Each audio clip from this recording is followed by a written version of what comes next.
پهلوی رها شویم ز یوغ بندگی شب سیاه ما ز نور شاه سپید دم شود ز فر پادشاه به نام شاه همه صدا شویم برای میهنم من و تو ما شویم به خوب به پاک عاشقان که جاوی شاه شده صدای ما در این گذار رنج و درد و آه بخوان وطن به نام پادشاه که با صدای شاه و نام تو جهان بلرزد از قیام تو به نام شاه به نام پهلوی وطن شود دوباره می نوی شب سیاه ما ز نور شاه سپید دم شود ز فر پادشاه به نام شاه همه صدا شویم برای میهنم من و تو ما شویم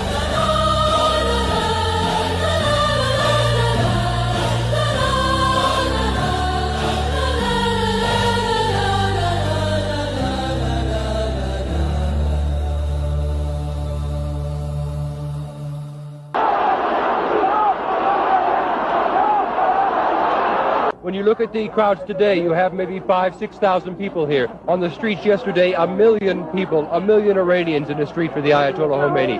Does that not give you concern? Does that not make you afraid? Because they are afraid, yeah, that's right. And most of the people don't say anything because they are afraid. And they are in silence, you know, they don't say anything. Is this the silent majority of Iran out here now? Yes, that's right. Do you want the Shah to return? Yes, Shah, return to the country. What about you,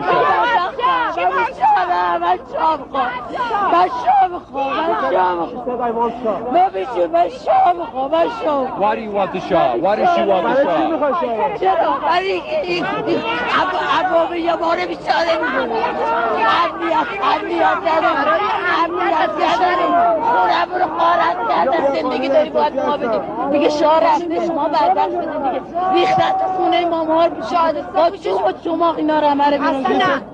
ما شاه میخوایم ما بیچاره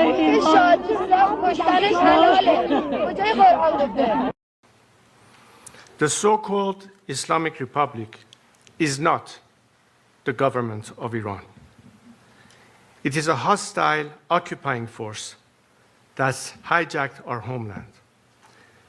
After invading 5 neighboring countries and sowing chaos across the region, this regime has invaded Iran itself, using foreign terrorists, Hezbollah fighters, Iraqi militias, and other mercenaries to slaughter the Iranian people. This is no longer mere repression. This is foreign occupation wearing clerical robes. Just as Saddam Hussein drowned the marshes in blood, and Bashar al-Assad turned barrel bombs on his own children, Ali Khamenei and his thugs have committed mass crimes against the Iranian people and against all of humanity. And just like those other tyrannies, the Islamic Republic will fall, not if, but when. The world must hear this clearly. The battle in Iran today is not between reform and revolution. It is between occupation and liberation. And the Iranian people have already chosen their side. Their heads are bloodied, but unbowed. Yet the cost has been heartbreaking. The people of Iran are being slaughtered in the streets and in their homes by a regime that shows no mercy. More than 12,000 Iranians were massacred in 48 hours. One murder every 14 seconds. Khamenei's killers even hunted the wounded protesters in hospitals and executed them in cold blood. The regime collected piles of bodies with dump trucks and forced worried families to search unlabeled body bags. They refused to return bodies for burial without payment for the cost of the bullets that killed their loved ones. And where a family cannot pay up to several thousand dollars, and most of them can't, they bury the dead in unmarked mass graves. And despite the lies you're hearing from the regime, its bloodlust has not diminished. The slaughter has not stopped. My brave compatriots, still holding the line with their broken bodies but unbreakable will, need your urgent help right now. Make no mistake, however, the Islamic Republic is close to collapse. Ali Khamenei and his thugs know this. That's why they are lashing out like a wounded animal, desperate to cling to power. The people have not retreated. Their determination has made one thing clear. They are not merely rejecting this regime, they are demanding a credible new path forward. They have called for me to lead. The bond between me and the Iranian people is not new. It's been with me since birth, and it cannot be broken. Even in exile, I pledged my life to the service of the Iranian nation.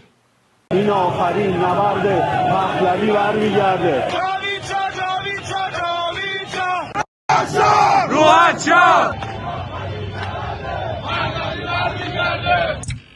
ایرانیان آزادیخواه، فرزندان دلیر سرزمین پارس، با جدیت و عزم راسخ از شما می‌خواهم که قدرت جمعیتان را به نیروهای سرکوبگر نهاد جمهوری اسلامی و تمام دنیا نشان دهید. برخیزید و اتحادتان را به نمایش بگذارید تا تاریکی عقب نشیند. از شما آزادیخواهان می‌خواهم که در کنار هم و در یک روز و یک ساعت در سراسر ایران بزرگ قدرت جمعی خودتان را به صورت امن به نمایش بگذارید. نیروهای سرکوبگر توان مقابله با شما را در همه شهرها و خیابانها ندارند. به نیروهای مسلح ملی فرمان می‌دهم در خانه بمانید. در آن روز بزرگ که مردم قدرتشان را آشکار می‌کنند، از مقابله با برادران و خواهران ایرانی خودداری کنید. به یاد آورید که شما نگهبانان ملت هستید، نه ابزار سرکوب. کشورهای خارجی تنها برای پیشبرد اهداف خود عمل می‌کنند و نبایستی مسئولیت تغییر و جایگزینی حکومت را بر گردن بگیرند. این حرکت نهایی بر دوش شما مردم آزادیخواه خواهد بود. پیروزی نور بر تاریکی قطعی است. به نام ایران و به حکم رسالت تاریخی از شما می‌خواهم که به یاری ایران بیایید. افتخار شما در نگهبانی از تمامیت ارضی ایران و جان و مال ملت ایران است. برخیزید. آزادی شما در همبستگی و شجاعت شماست. این آخرین نبرد پهلوی برمیگرده. این آخرین نبرد پهلوی برمیگرده. این آخرین نبرد پهلوی برمیگرده. این آخرین نبرد پهلوی برمیگرده. این آخرین نبرد پهلوی برمیگرده. این آخرین نبرد پهلوی برمیگرده.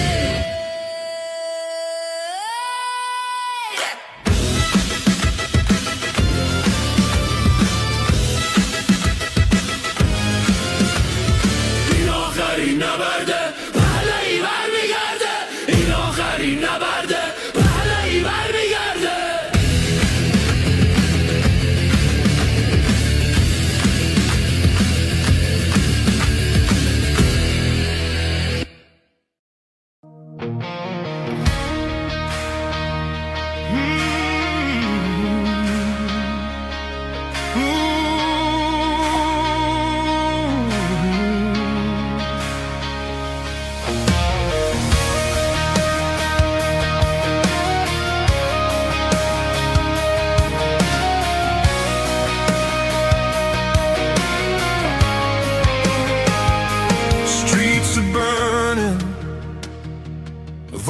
voices rise, peaceful hands beneath the skies.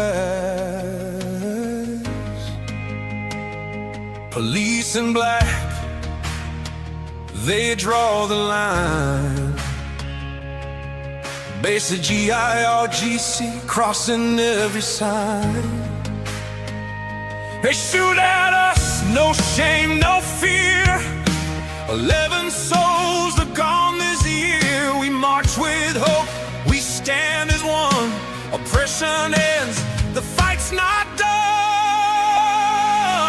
Act, Mr. Trump, a genius, bold and strong. You never surrender, that's where we belong. Act, Mr. Trump, we're calling you tonight. Act, Mr. Trump, be the fire, be the light. Locked and loaded, you said it loud. Hear the cries, hear the crowd. Act, Mr. Trump, don't turn away. Hope is rising, lead the way.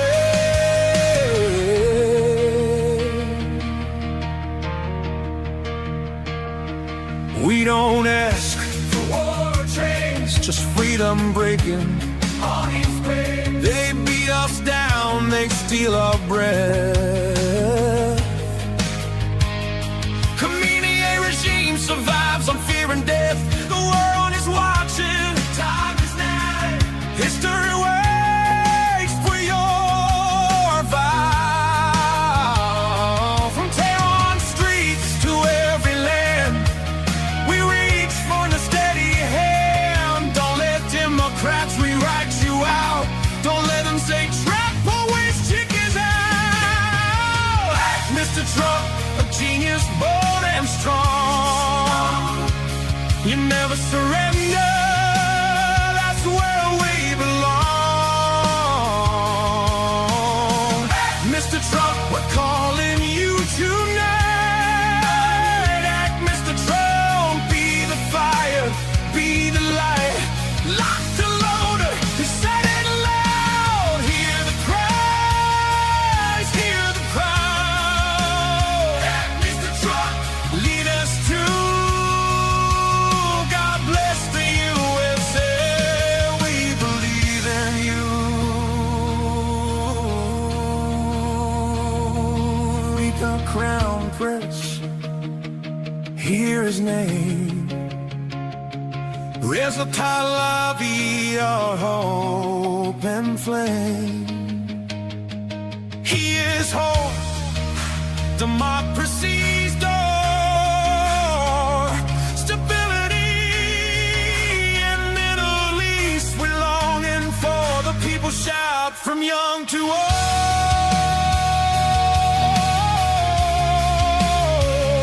One leader, brave and bold. Friendship, peace, a future free. That's the iron we want to see. Breathe life for PB, let him stand. USA's where you're hand in hand. Straight degrees and clear and true. A safer world starts here with you.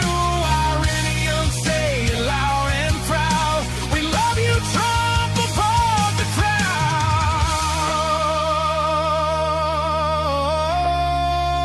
crowd. A genius mind,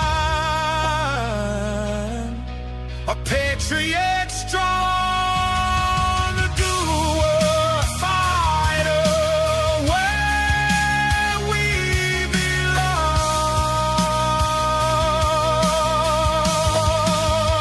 belong. Act, Mr. Trump, history calls your name.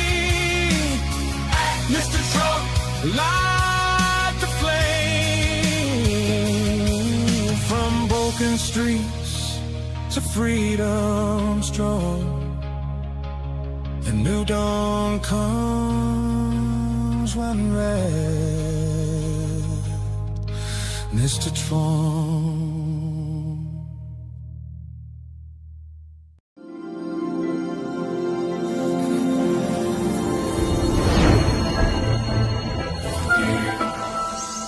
ملت بزرگ ایران، این صدای آزادی است.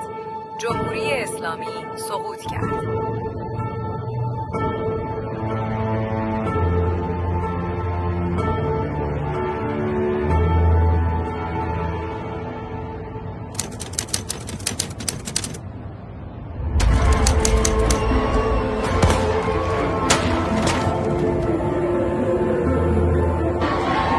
مسئولین کشور و همه آحاد مردم پشت سر نیروهای مسلح‌اند.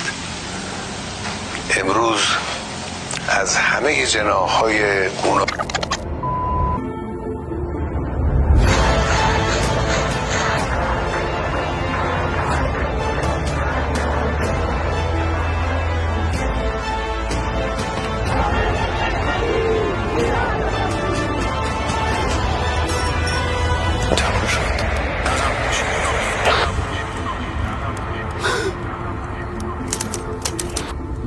اینجا دیگر صدا و سیمای جمهوری اسلامی نیست. این صدا و تصویر تلویزیون ملی ایران است. ملت بزرگ ایران، این صدای آزادی است. جمهوری اسلامی سقوط کرد.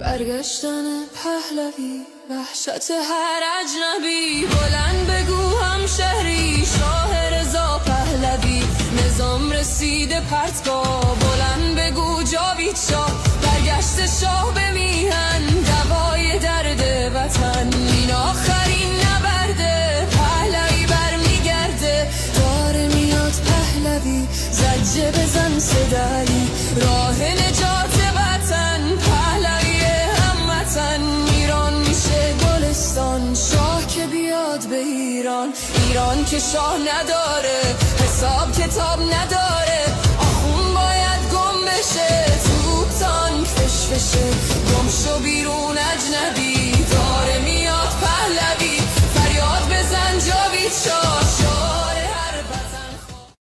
To all of our friends around the world, under the yoke of the Islamic Republic, Iran is identified in your minds with terrorism, extremism, and poverty. The real Iran is a different Iran, a beautiful, peace-loving, and flourishing Iran. It is the Iran that existed before the Islamic Republic, and it is the Iran that will rise again from its ashes the day the Islamic Republic falls. So let me be clear about how a free Iran will act towards its neighbors and the world after the fall of this regime. In security and foreign policy, Iran's nuclear military program will end. Support for terrorist groups will cease immediately. A free Iran will work with regional and global partners to confront terrorism, organized crime, drug trafficking, and extremist Islamism. Iran will act as a friend and a stabilizing force in the region, and it will be a responsible partner in global security. In diplomacy, relations with the United States will be normalized, and our friendship with America and her people will be restored. The State of Israel will be recognized immediately. We will pursue the expansion of the Abraham Accords into the Cyrus Accords, bringing together a free Iran, Israel, and the Arab world. A new chapter will begin, grounded in mutual recognition, sovereignty, and national interest. In energy, Iran holds some of the largest oil and gas reserves in the world. A free Iran will become a reliable energy supplier to the free world. Policymaking will be transparent. Iran's actions will be responsible. Prices will be predictable. In transparency and governance, Iran will adopt and enforce international standards. Money laundering will be confronted. Organized corruption will be dismantled. Public institutions will answer to the people.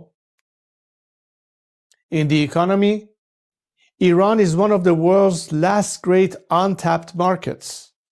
Our population is educated, modern, with a diaspora that connects it to the four corners of the world.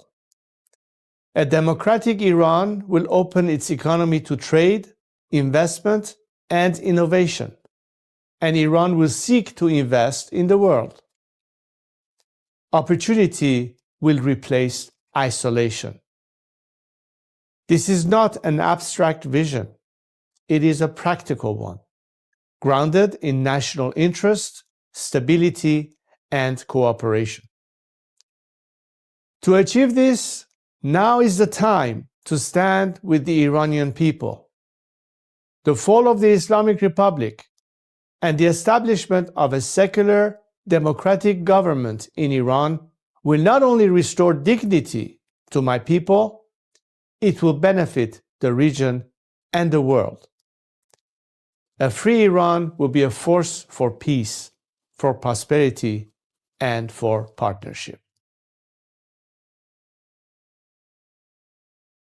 ایران غرق انقلاب است.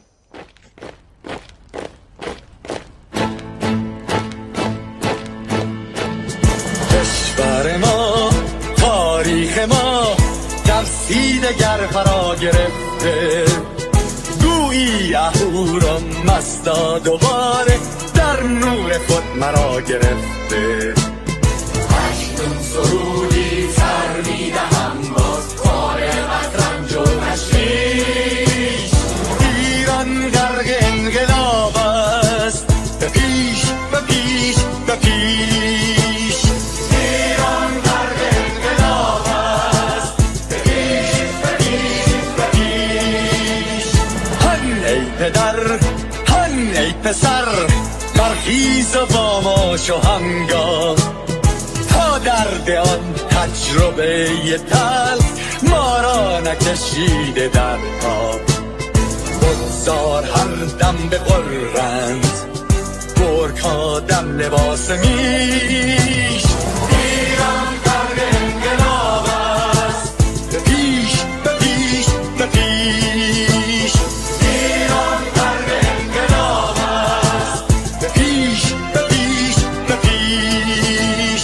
ای کارگر، ای برزگر، راحت کنون ادامه دارد در این زمان که پرتو یزدان از هر سو بر تو میبارد.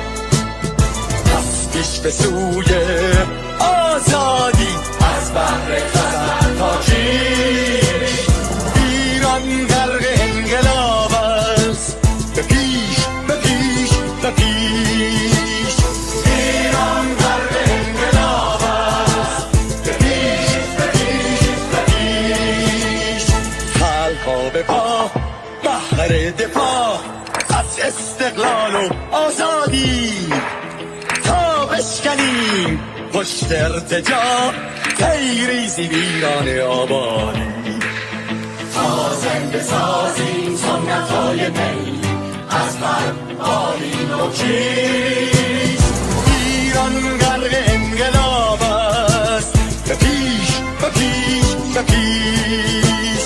ایران غرق انقلاب است، به پیش به پیش به پیش. با امید روزی که تمام این دلبشو و انقلاب تموم بشه و ما در روشنایی، نور و سعادت مردم کشورمون غرق بشیم. نه خارجی، نه بیگانه، نه مستشارهای ویرانی، نه چیر خاران، نه کاسه لیسان، فقط هم رزمان ایرانی. با شرافت میهنی بسازی بهر فرزندان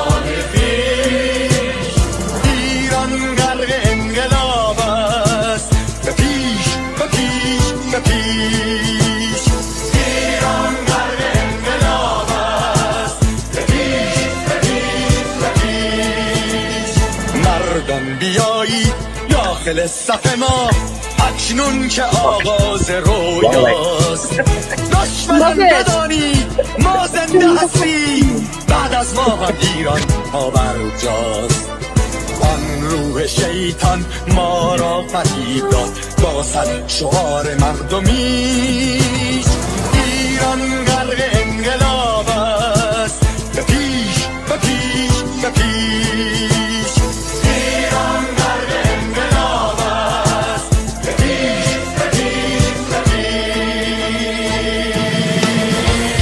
پرچم ما پرچم ایران غرق خون شهیدان روی شانه هامان حمل میکنیمش در هر خیابان و میدان تا ماسک دلقکان را برداریم از روی تسبیح و ریش ایران غرق انقلاب است به پیش به پیش به پیش ایران غرق انقلاب است به پیش به پیش به پیش.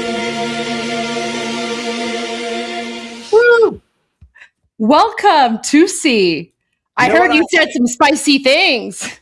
You know what I hate? Channels that have extremely long intros and a count. Doesn't count. You don't count. You're not on his channel. That's like, well, that's yeah. like you're not even an Now I'm talking about those idiots who have like a 20-minute live stream, breaking news, and they make you wait 10 minutes. Like, just get on with it. Listen, I totally got it right away because I was watching your show, and then I was like, and then people were like, "Oh, Goldie." I was like, guys, he's not talking about us because like Iran Revolution Live, we're not like a breaking news channel. No, it's like a 24/7 festival. It's more like it's more like a variety show. And then it's funny because we actually really appreciate your live streams because that gives us an opportunity to have a break. So Brilliant. Yes. Love there that. you go. Well, thank you for joining us. Did you get the hat from Lindsey Graham? No, I got that from my own merch store. You got what? Oh my god, I'm gonna order one. Oh, that's sweet of you. Let's order one. I need one. There you go. But yeah, the hat's on my merch store. So there you go. But there you go, guys. So 2C came he bepished with us. See, guys, 2C's one of us. And I want to say something to you all. Like the Iranian community, we have never been more united than we are right now. Yeah, no, we used to hate each other before. I'm kidding. We will go back to that once this is done. No, I'm just kidding. Oh my gosh. That's true. Yeah. But, yeah. We're all united. Apart from the MEK. Yeah. How are you doing, by the way? I know they're not Iranian. They're not Iranian. Exactly. Yeah, that's true. Yeah, good. Yeah, we had some bad news from relatives. We lost a couple of people, but I'm so sorry to hear that. their families told us, just be strong. Don't mourn. Keep fighting. They didn't die in vain. So everyone's still fighting. And my dad's still alive. God knows how. Thank God. Thank God for that. That guy's crazy. Yeah, you think I'm bad. Yeah. But no, he's here. He's good. He's still in Tehran. And hopefully everything is fine. But we'll find out what's going on at this point. I've been saying for the past few days, we've reached a point where it doesn't really matter if there are people on the streets or not. Because the so-called martial law that they've done is actually bringing down the regime themselves from within. If everyone stays at home, the biggest thing that I said, and you guys said it from the first day, was that it's not just about the protests, it's a general strike. Like no one's going to work, banks are closed. Right. That's what's bringing down the regime. Yeah, they can't afford to keep paying for the suppression because the entire structure is falling apart. And apparently they're killing each other now. The regime apparently is killing each other. Yeah, they did execute some soldier or a police officer who refuses to follow orders. But that's just the beginning. It's crazy stuff. But yeah. Did you watch President? I don't want to keep you too long, Tusi, because I know you're exhausted and you have to go. But I went all casual after my live. I was like, my hair's a mess. Your hair is perfect. Listen, you have the best hair of all Iranians. Remember, hair number 1 for Tusi. Oh yeah, you too. Not Armin, but Goldie. Thank you. I'm not even close yet. But what about Trump? Yeah. So did you watch the President Trump's press conference? Yeah, I watched roughly, bits of it. What do you You know think? what was really But I interesting did about see that? he did mention today, vaguely again, he repeated the same thing about executions. But it doesn't really matter because he's just basically he's trying his best not to talk about Iran, and then they bring it up. So it's like he's gonna have to say something. He can't say anything. So he's like, I was gonna repeat what I said 2 weeks ago. So basically, don't listen to anything he says right now because he doesn't want to say anything. Well, you know what? That's the one thing that I noticed because we were watching it live, and every single like media person who was asking a question did not talk about Iran. The Yeah. only person who broke that pact was the Palestinian, right? And of Yeah. course, you can never trust the Palestinians. And what was really interesting is when that Palestinian asked the question, President Trump was like, "Oh, are you Iranian?" Right? Like he was like confused, and then she's like, "No, I'm Palestinian," and Trump's like, "Oh, okay." But like you could tell from his expression, he was not impressed. And then No. what happened in my live stream is, everyone was like freaking out, and I was like, guys, like don't freak out. Like I used to be a politician. I'm telling you guys right now, if media is not asking about Iran, that's because it's a media blackout, and they were expressly told, don't ask about this topic. The Palestinian journalist basically broke that pact, and I guarantee you she's going to lose her press pass. Yeah, it's absolutely spot on because obviously you've been in on the Canadian part, and I used to work in Parliament in the UK, and it is just basic things when it comes to politicians and or the political structure. You do have a relationship with the media. You're like, well, right now, today, don't say this. Like, we'll give you something else. We'll give you another story, or we'll come back to it. And usually people behave. So that means this person might not be invited to the White House again, by the way. So they might lose their privilege. But I was saying to friends and families that the last couple of days, whenever we went through the period last few days where Trump is not saying anything, like that's good. That's a good thing. That's a good sign. If the Americans are quiet, that's actually a good sign. That means like, don't ask. Something might happen. Something might not happen. Just keep. If President Trump was right now talking, because Iran is still a hot topic, and someone like Trump would like to say things. He can't stop from talking, right? He could say something. Yeah. He could either, in fact, if he didn't really want to do anything, he would have just said something about, oh, yes, we support the Iranian people on the street. He would have just said that. Or regime is terrible. That would have been worrying. That means that, oh, he's just supporting. Like Obama. Obama said that in 2009. Yeah, we support the Iranian people while doing something else. If he or he could have come out and say, oh, we need to talk to the leaders of the Islamic Republic, and that would have been worrying as well. But he's just not saying anything. So every day I wake up like, okay, good, nothing today, no statement. That's a good sign. Just keep going, keep going. You think something huge is coming? You think something really big is coming? Is that again? I don't want to like predict it because it would sound like I'm saying people always say, well, you said it was going to happen. What happened? Well, it's not my fault. Right? Yeah, you're right. Everything indicates at this point, because at this point, I did say tonight, it's not really a surprise attack because they're literally telling the world we were going there. But because they made it quite obvious, especially with USS Abraham Lincoln, it's huge. Unless there is, I don't think there's going to be a random U-turn, like changing their mind. Unless they have, so one option is, yes, they're going to get everything ready and they're going to say, guys, 10 minutes from now, we're going in. Or he might try to do a Trump, which is everyone's there outside Iran. He will release a statement and he will send a message to Khamenei saying, I'm going to give you 2 days to basically surrender, or we're coming. Something like that. And then he will send Steve Witkoff or whoever to like negotiate their exits. It's sort of a thing that he wanted to do with Maduro. But while he was negotiating with Maduro, the operation with CIA was ongoing anyway in Caracas. So they started it in August. They sent the CIA agents to Venezuela in August to pick him up in January. So if I were Khamenei, I would be skeptical if Trump wants to negotiate an exit plan, because they say, well, you told Maduro you want to negotiate, then you just picked him up. So from the perspective of Khamenei, he shouldn't negotiate with Trump. And the 12-day war as well. This is like a repeating thing, like acting like you're negotiating, and in the middle of the negotiations you do something. So this is like a repetitive. Yeah, perhaps. And this is what I think. Maybe what I said, scenario B, might not happen unless he just wants to do it for fun, because he's already done that again this time. Like the 12-day war you mentioned, the fake negotiations. He's been doing that differently. He's been doing the oh yeah, they told us executions have stopped. Yeah, good, thank you. That sort of stuff. So that's like buying time. I don't think. I mean, is he actually going to do it again? Is he really going to, for example, say, "Yeah, let's negotiate"? Surely he's going to like, "Go away." I'm not falling for that. Third time's a charm. Yeah. I mean, there's nothing. It's not like they could do anything. Like people like what is the Islamic Republic going to do? Like whatever plans they have, it's not like they could stop it or anything. They're paper tiger. This sounds a bit mean, but the best tactic. I mean, most of the time, war tactics are not really morally the best thing to say, but is to basically come surround Iran outside, say we are here now, provoke the Islamic Republic into launching on Israel, and then that way, it's not America starting war. The Islamic Republic already started the war, so both Israel and the US could go in. So if they could provoke Khamenei into like going nuclear, not metaphorically nuclear, obviously, then that they could sell it to the international community easier. I don't know if they can do that. Easy to say. Interesting. Interesting I don't know. point. We can only guess. All right. That's the problem. Yeah.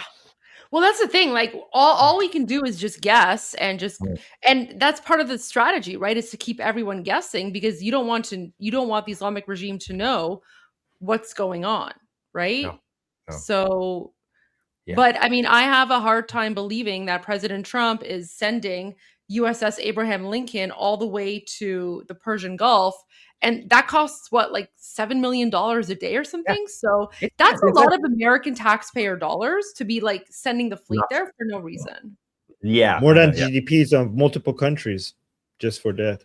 But that's the thing. And they kind of know, I think the public line from the White House, what they said, it's different to privately. Publicly, they also said, briefed the media that, we also wanted to make sure that the regime is getting weaker before we do anything. So the regime is definitely going to be weaker next week than 2 weeks ago. So the time that they wanted, last week when they wanted to strike, whatever, with B-2 bombers. And so technically speaking, I know every day is making it tougher because people die. But as far as we know, fewer people are dying now than last week because not many are putting themselves in danger in front of the proxies, who are the mercenaries who are on the ground. But there are still people in prison who are being tortured. So it is bad to say that, let's just wait another few days. But it is helping. If you want the end goal, the regime has to get weaker. So and the internal fallout, the conflict inside the regime. So yeah, very, very good point.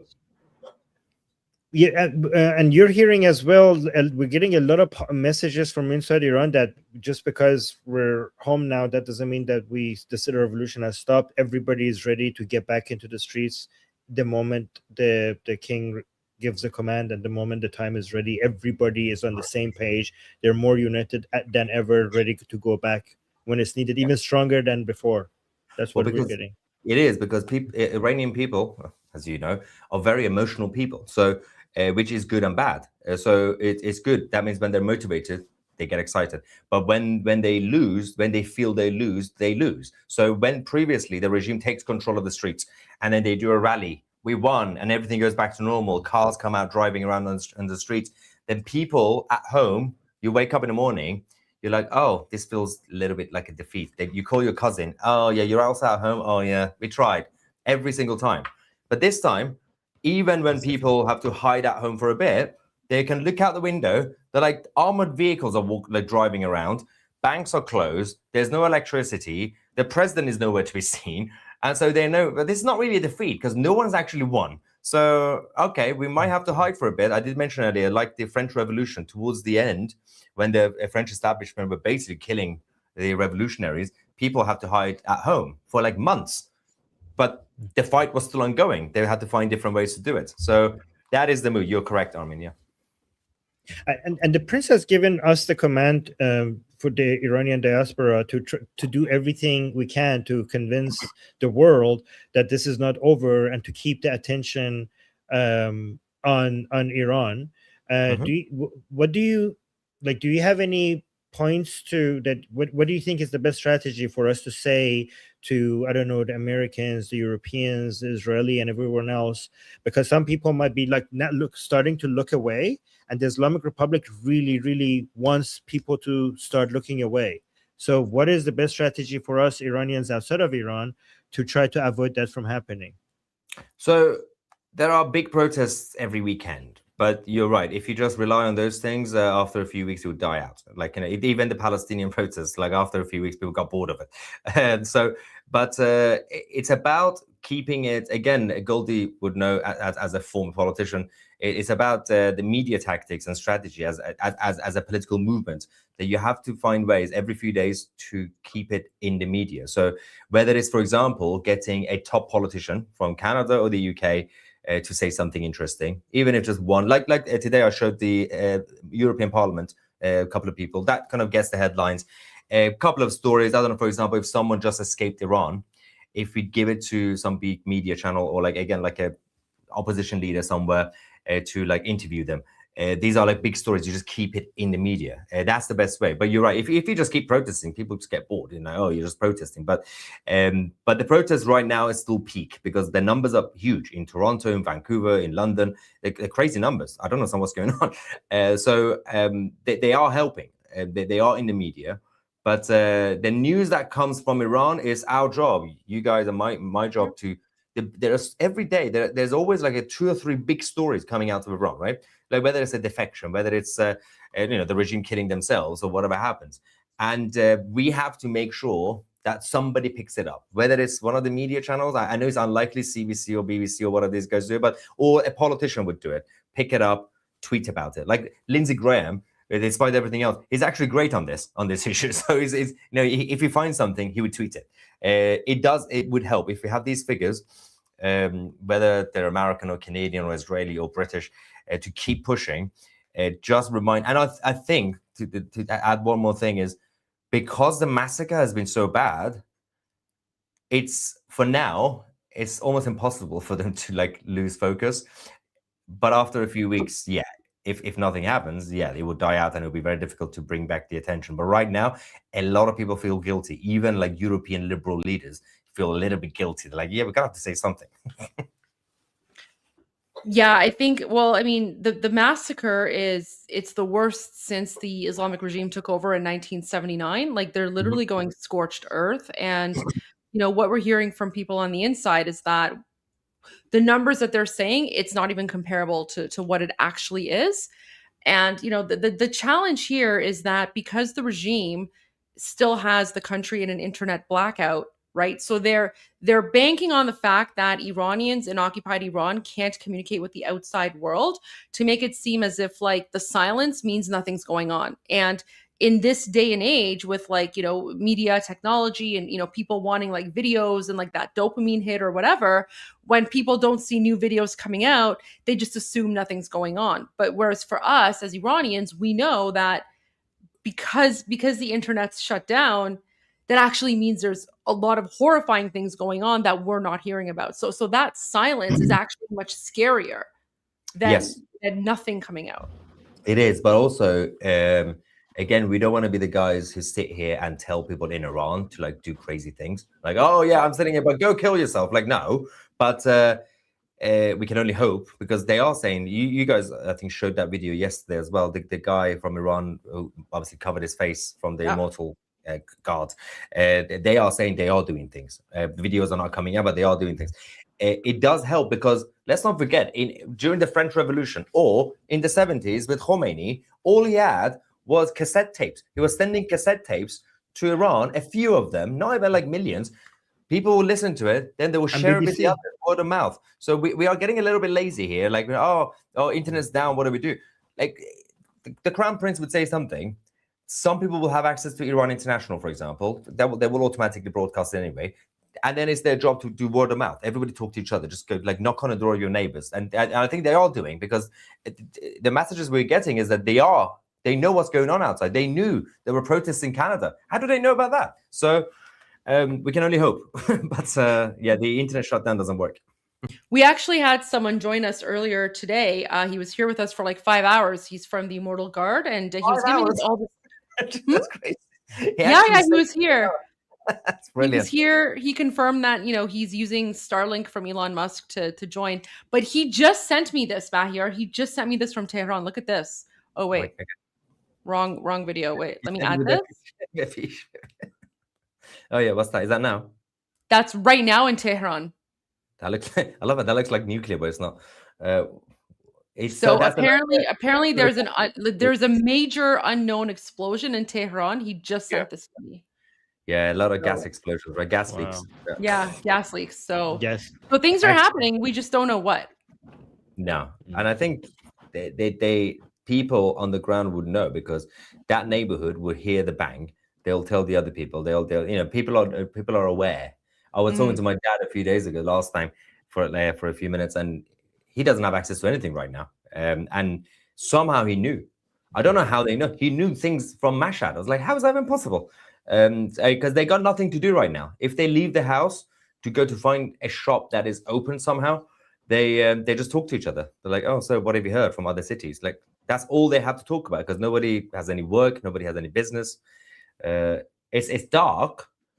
We can't imagine how it feels to be in the middle of all that chaos, but it's also, in a weird way, for them exciting, because this is the closest they've gotten. So they're like, I know this is painful. It's like going through dentists, and they're like, it's painful, but I know it's almost finished. It's like they know that this is coming to an end. Again, hopefully. And I think, Mahir, you also broke the news that the USS Abraham Lincoln has gone dark. Yes, yeah. So that's people were saying, what is the point? It's a huge thing, but it is still important, because it's to send a message that we are serious. Well, it's a huge thing, but it's also the sea, like the ocean is really big. It's actually very small compared, like it's not, when they go dark, they actually do become hard to find. And they don't have to go like stand right next to Bandar Abbas or Dubai. Like, they could still be away. Yeah, they're going to be in Oman Sea. They're not going to. A lot of people say they're not going to enter the Persian Gulf. They're going to be like far away. Yeah, they'll be near Pakistan, the other side. Yeah. So the other side, like probably closer to India, actually. So we'll see what they're going to do. But yeah, it really depends. I think when people were saying Friday, which is like last week, they were saying this Friday. I think that was the estimate if they were to get to Persian Gulf. But as you said, I mean, it's unlikely that that massive thing is going to go in the middle of Persian Gulf, like that, to be a target by the shot missile. I just see that's terrible. And all the little speedboats that they have, also, they're kind of yes. Also, sometimes I just get fascinated by what they have, because that thing has like over 100 massive fighter jets on it. How big is that thing? It's a whole city. It's the arm.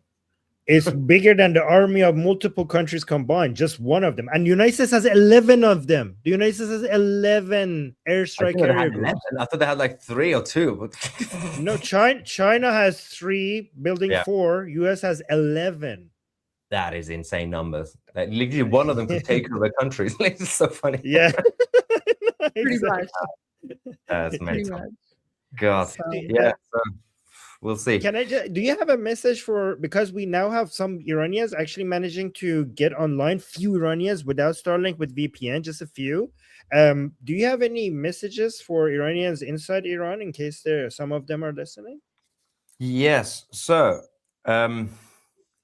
I can tell you from what I hear, and I'll do it in one sentence Persian as well, just in case. I can't tell you. I sound like Candace Owens. I know. I don't know, but I know. But I am in touch, and our team, we're in touch with certain people in the US, in Israel, and the Iranian opposition, let's just say. We do know that help is coming, so don't lose hope. And there is no way that there's going to be return. So it's just about patience. And don't forget, remember the names of everybody who oppressed you. همه رو باید بدونین، اسمشون رو همه رو باید save بکنین. کمک داره میاد. That's all I can say. And based on that was the Mozdoryab. So the Garda Javidan, the our friend who, let's call him our friend, who joined us today. That's where we introduced this website. He's actually someone that I know personally. Of course, I'm not going to give any info about his, name or, what he looks like or anything like that. But they're the ones that created this website, based on King Reza Pahlavi's message to start, tracking down the names of all of these people. So, that's where this website comes in. And so we actually kind of broke this live earlier this morning. And what's really interesting is that I asked him about, oh wait, this is whenever it's like the translated version, it doesn't work, but let me just refresh it. So when he introduced it, there was maybe like 200. Oh my gosh. Look at this. So when he introduced this website to us earlier this morning, there was maybe like 250 people on this list. Really? Now I'm looking at it and there's like over 500. See, at the top it says 534. How do they do this, by the way? I don't understand this, because you're dealing with a very dictatorial country. Like, these people are geniuses. I'm not really sure how they find all the information. Well, it's because I think it's also Iranians who are outside of Iran, right? Because his website's open to everyone. So it's also about like potentially targeting and identifying people that are outside of occupied Iran who are associated maybe. And then so he actually explained the website. It's very, very democratic. So do you see how it says like under review? So what happens is like you post someone's info, you post the crime, and then you're supposed to post like supportive documents, and then people vote on it to see whether or not it's accurate. Am I on it? Well, I don't think so. I mean, we can check, but Goldie checked. The first thing Goldie checked was if I was on it, which I was like, oh, ARMIN just but what? Like what? But this is the most powerful thing, by the way, because in any war, it's also the war of propaganda, and propaganda is very important. So the other side, the Islamic Republic, wins usually because they shut things down and they tell the world and their people, hey, we won, look at the rally. And you guys, they do fake confessions. They bring them on Iranian state TV. They do the fake confessions. They send them to jail. They execute them. This is the first time that the Iranians are doing things like this. So two things will really help with the war of propaganda. One is name and shaming them. That guy, I know that guy. I've seen that face. Oh, that's a commie. That's a goddamn anti-Pahlavi commie. He went on GB News. That's the guy. Yeah, I he's hate that guy. Yeah, all of them. So, but I have so many Persian shows against him. So this guy, he was posted after we shared this website earlier today. Armin, I'm telling you, before like when he first introduced this website, there was maybe like 250 people, if even that. Yeah. Now it's it's like 550. So Iranians all around the world are submitting names and faces and whatever. And then as you can see, most of them is under review because it's very democratic, right? Because I mean, yes. Theoretically, someone like, for example, I mean, someone could submit my name as well, right? Like someone could submit my name, but it's true, right? Because it's like it's basically open source, but that's why you see the yellow and it says under review. And then eventually like people will go through it and then they'll vote on it and then they'll determine. So there are some that are green. I would like, there are some people I want to add. Yeah, you should. So there you go. Name and shaming these guys really helps because they get terrified. Some of them will have to go into hiding. Some of them will have to come and basically say, "Oh, I didn't really mean that," and then the rest of them will get terrified to not get caught. So this really helps. Absolutely. So there you go. Who are these people? So these ones are green. The ones that are green, I don't know if you can see, but the ones that are green here, those are the ones that have been verified and approved. So the yellow ones, we don't know. Like the yellow ones are under review, but like this one, for example, Hamoun Mohammadi or whatever, like that's green, right? And there's a whole bunch of, Reza Namdari, he's the founder of the Iranian Canadian Congress in Canada. He's been verified. This also shows the creativity and the genius of Iranians. They've been doing these things under occupation. Imagine if Iran is free, what sort of talent? Yeah. Well, I mean, you don't need to imagine. Just look at Iranian Americans. They're like in the tech sector and all in the scientific community. Look at the contributions. That's true. And you know what? This also aligns with what President Trump said in his Truth Social post a few days ago, where he said to Iranians, he said, write down the names of everyone, document who they are, right? So it kind of lines up with that as well. So that's crazy. Can somebody add Wafa, Skeptic, and Omidana to this list? You know, if any Iranians are here, please add them. Thank you. Yeah, if they're not added, then yeah, that's brilliant. There you go. Wow. Yeah. Is Mariam Rajavi there? She'll probably get there soon enough. Oh, brilliant. That's someone should add Ali Khamenei and then add the coordinates to his bunker. That's where he is. Doxing. We're gonna get so removed for good. doxing. So good. Yeah, Also, but you know what? We're doxing Nazis, so it's all good. Yeah. Just one We're tiny doxing thing Nazis, so it's all before good. I go. Yeah. They are saying potentially something by Friday or from Friday onwards, right? Every Friday, they do bring out Khamenei from his bunker for 10 minutes to come out, make his speech, and then go out again. If he doesn't turn up, that means they know something is about to happen. So we'll see. We'll see if he actually comes out in public on Friday for the Friday prayers. Anyway, I'm going to go to bed. It's been a long Thank day. you, Tusi, for coming here. Thank Always you. appreciate you. Keep up the good work. دمت گرم. درود به شرفت. درود به شرفت. درود به شرفت. There we go. Isn't he fantastic? Tusi's great. He's the best. He's the best. He is the best. So yeah, this is the list of all, like, every single person who might be affiliated with the Islamic regime, right? So there's a lot of them, and this list is growing. So when we broke this news earlier today on Iran Revolution Live, there was only about like 250 people. Right now it's 534. If I refresh it, now it's 536. So 2 new people were added, right? So Iranians, like, this website is spreading like wildfire, and everyone is like adding people that they think. I already put the link in the chat. So there you go. So that's, one of the big breaking news here. So Goldie, can I share 2 things? Yeah, go for it. I'm done. All right. So okay, let me remove this for a second.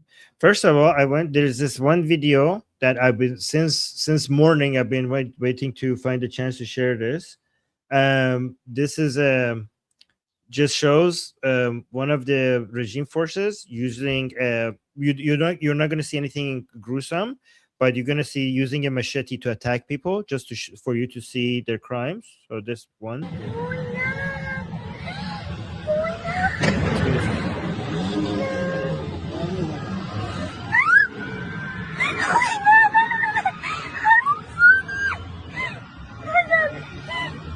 Did you guys see that part? You see the machete? So he got off the bike and he got the machete from his friend, and the protester is right here. He just goes at the protester with the machete.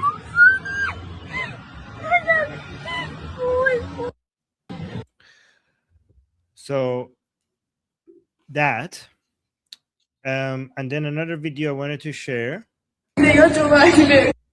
This is a university student, and this is an earlier video of her just showing something that she's doing. I don't know, like her homework or a report that she's doing, right? So she's just showing so you can see how cute she is and how happy she is.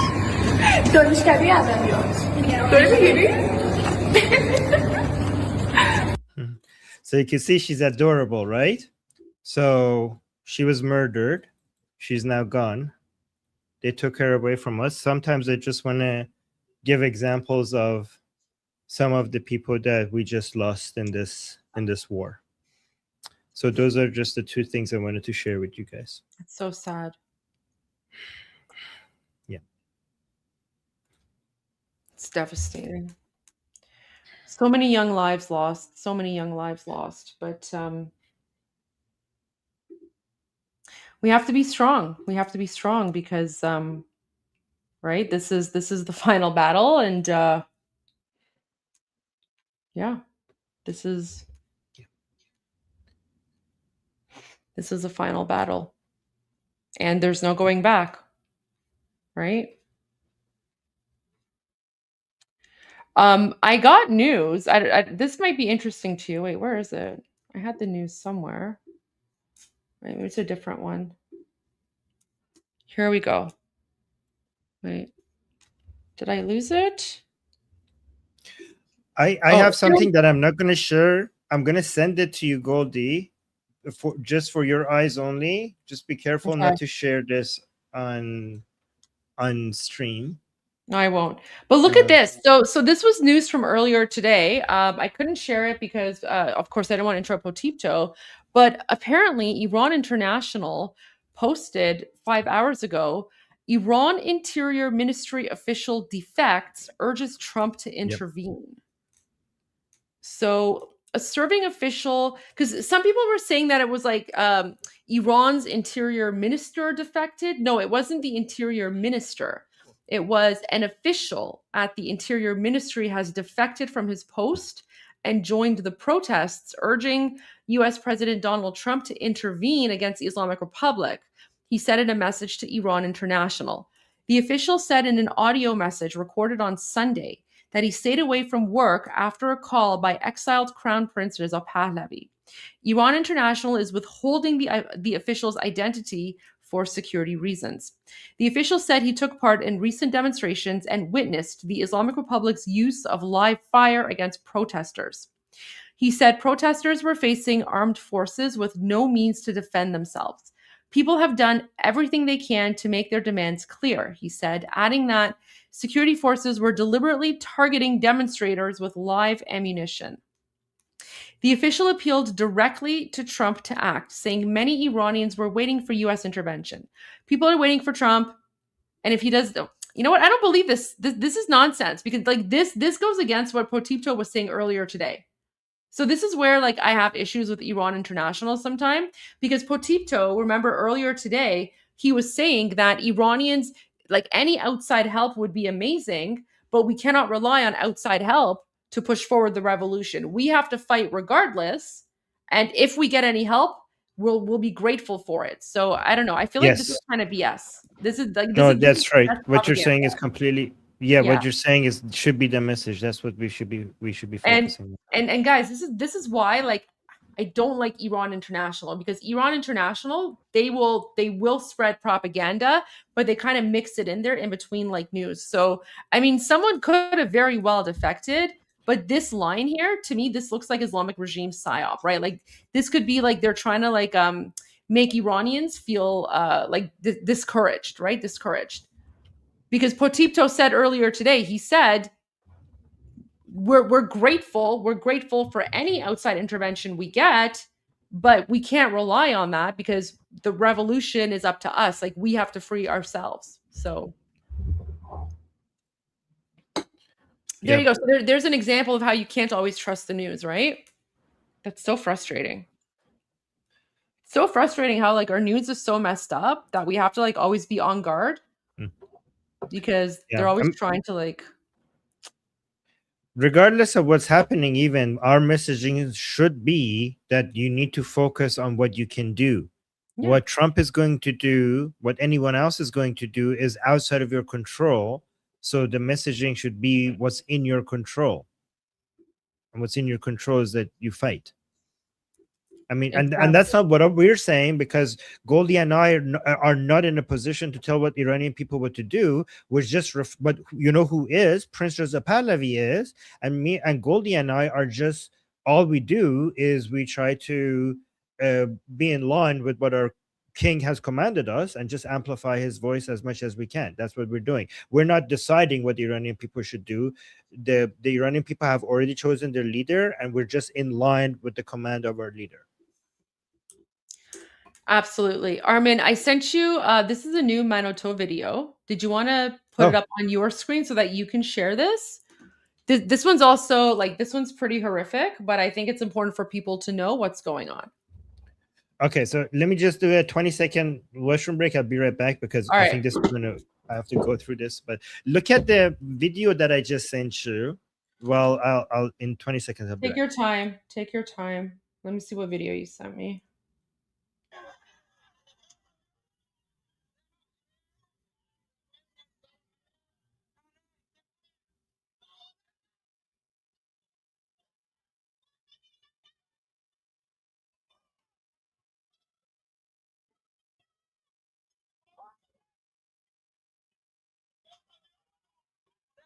Oh my gosh. Okay, guys, the revolution is not over. Iranians are fighting back.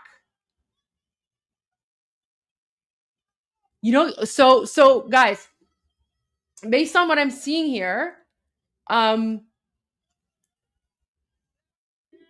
interesting. They only posted it in English, not on. Oh, see, so that's how you can tell it's propaganda, because they posted it in English, not in Persian. Because if they posted it on their Persian channel, Iranians would call them out, right? Oh my gosh, Armin, this video. So guys, this video that Armin sent me, this literally proves that the mass slaughter, okay, so the mass slaughter of Iranians, that hasn't discouraged Iranians. Exactly like what Potipto was saying, they're even more angry. Like, Iranians are out for blood. خشتکشو کشتم پایین.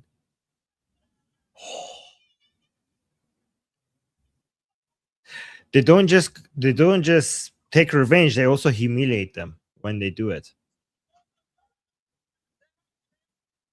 They're like, Separe. Do you know when It's this is from? IRGC. Well, look at the caption. Susanna sent that to me. Can we blur this and share it? I don't think so, because it's like really extreme, and what they're doing is basically not even. I mean, you could share it on X. Oh, guys, follow Goldie. Could share it on X. Follow her on X. She will share it there. Would you share it there? Yeah. Okay. YouTube is not going to be No, there's no way I can. There's no way I can. There's no way I can share that, like, even with blurring. So guys, make sure you follow Goldie on X. Okay, let me download that. Okay, so while you bring up the Manoto video file, okay, I'll download it. I'll put it on my X, and then I'll share the link in the live stream. Yeah. Oh my god. دلم خنک شد. درود به شرفشون. دلم خنک شد. دیدم. I knew you would appreciate that. دلم خنک شد یه کمی. یه کمی فقط. More to come. Way more to come. Oh, guys, I'm telling you, listen. So this is what I mean when I say Iranians are like the bravest people ever. So despite the fact that we have been mass slaughtered, if anything, that's made us even more angry, and it's made us even more like out for, victory, right? So this is what we mean when we say we are going to get revenge for the blood of every single innocent Iranian that was spilled by these Muslim savages. Oh my gosh. Wow. I'm surprised it's on Instagram. Download the video before they remove it, because this is not going to last. Yeah, this is not going to last on Instagram, is it? No. It'll last on X, but not on Instagram. Yeah, this whole account on Instagram is going to be removed just for posting this.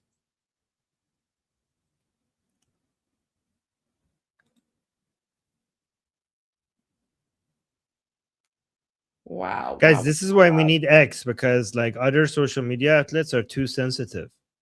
Like Facebook, Instagram, YouTube.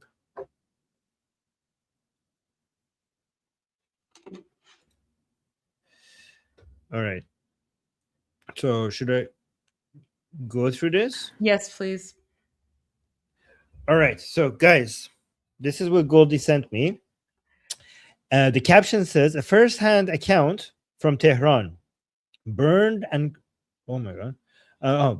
crushed cars were later staged across the city to blame the protesters. The wounded were questioned instead of treated in hospitals. This is how the truth was manipulated, translated using AI to make this testimony accessible to a global audience. So guys, the AI, the reason why I know some people are going to get angry, like, Armin, this has already translations. Why are you translating? I'm going to be translating because sometimes the AI translation gets it wrong. So just bear with me as I translate it, okay? If you don't like my translations, just read what's on the screen. But let me try, okay? من 18 میدون کاج سعادت. Wait.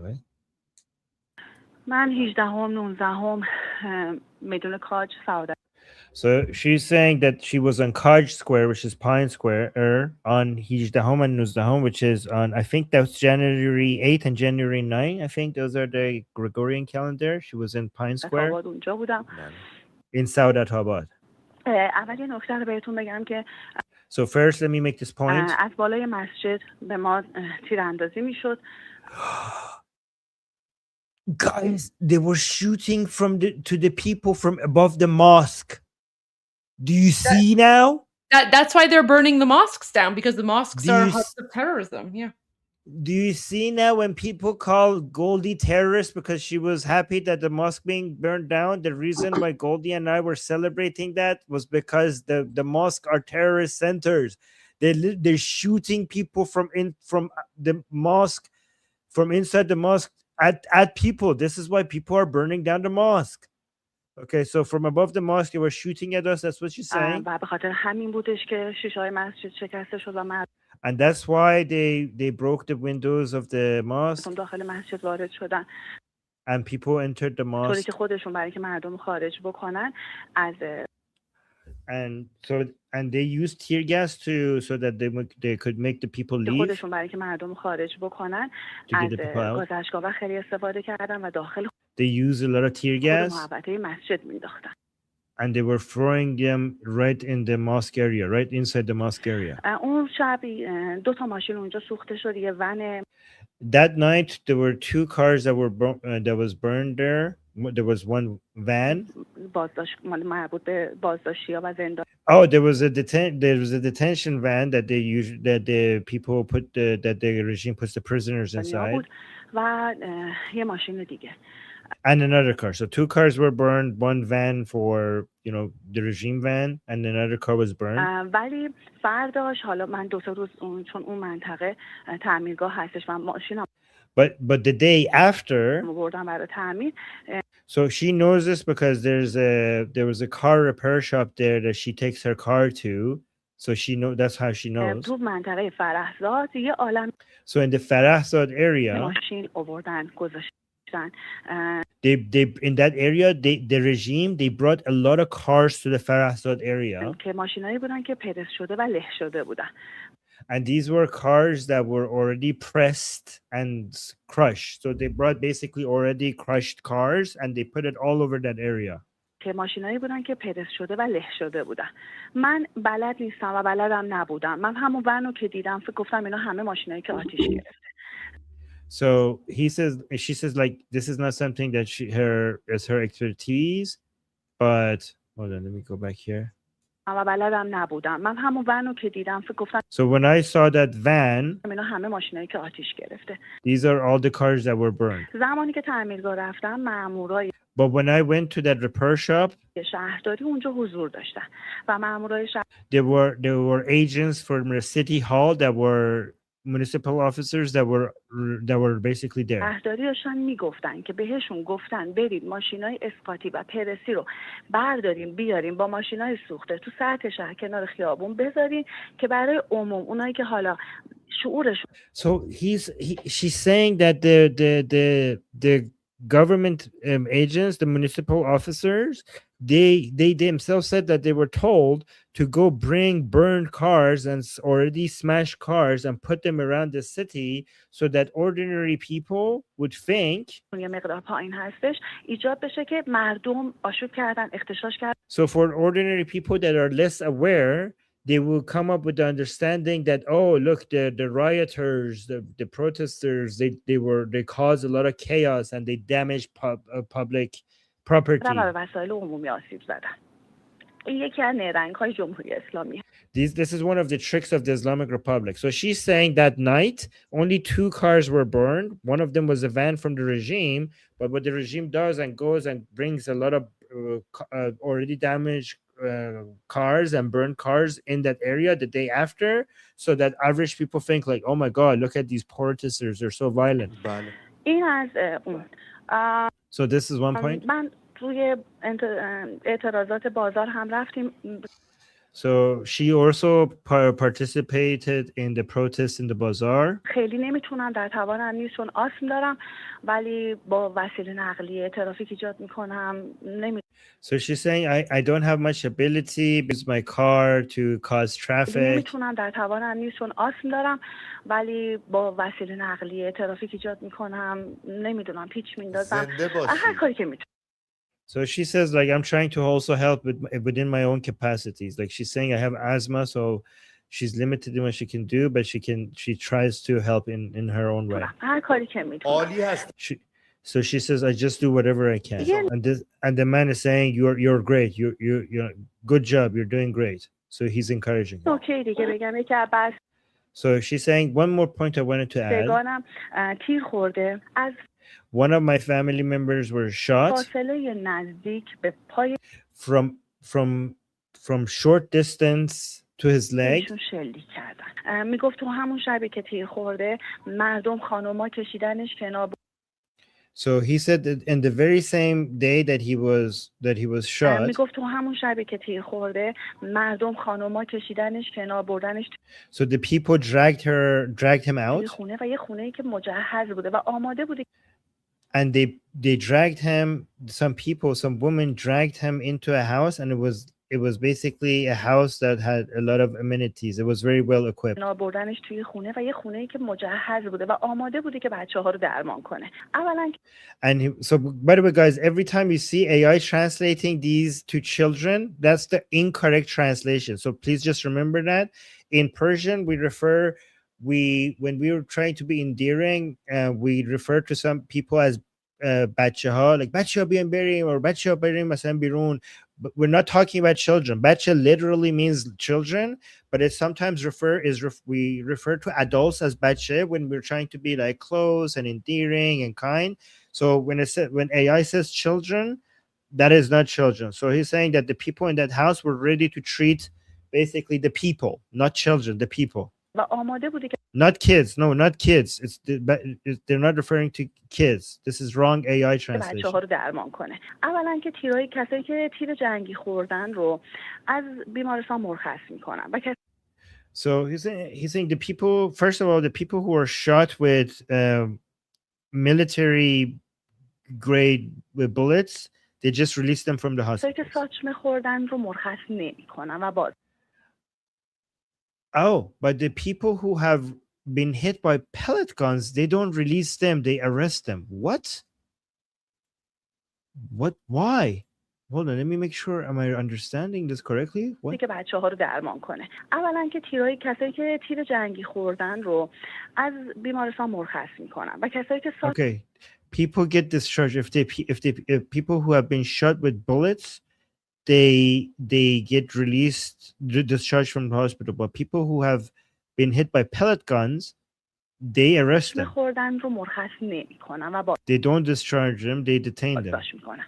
تیر جنگی ها رو میگن که صهیونیست تروریست اینا زدن.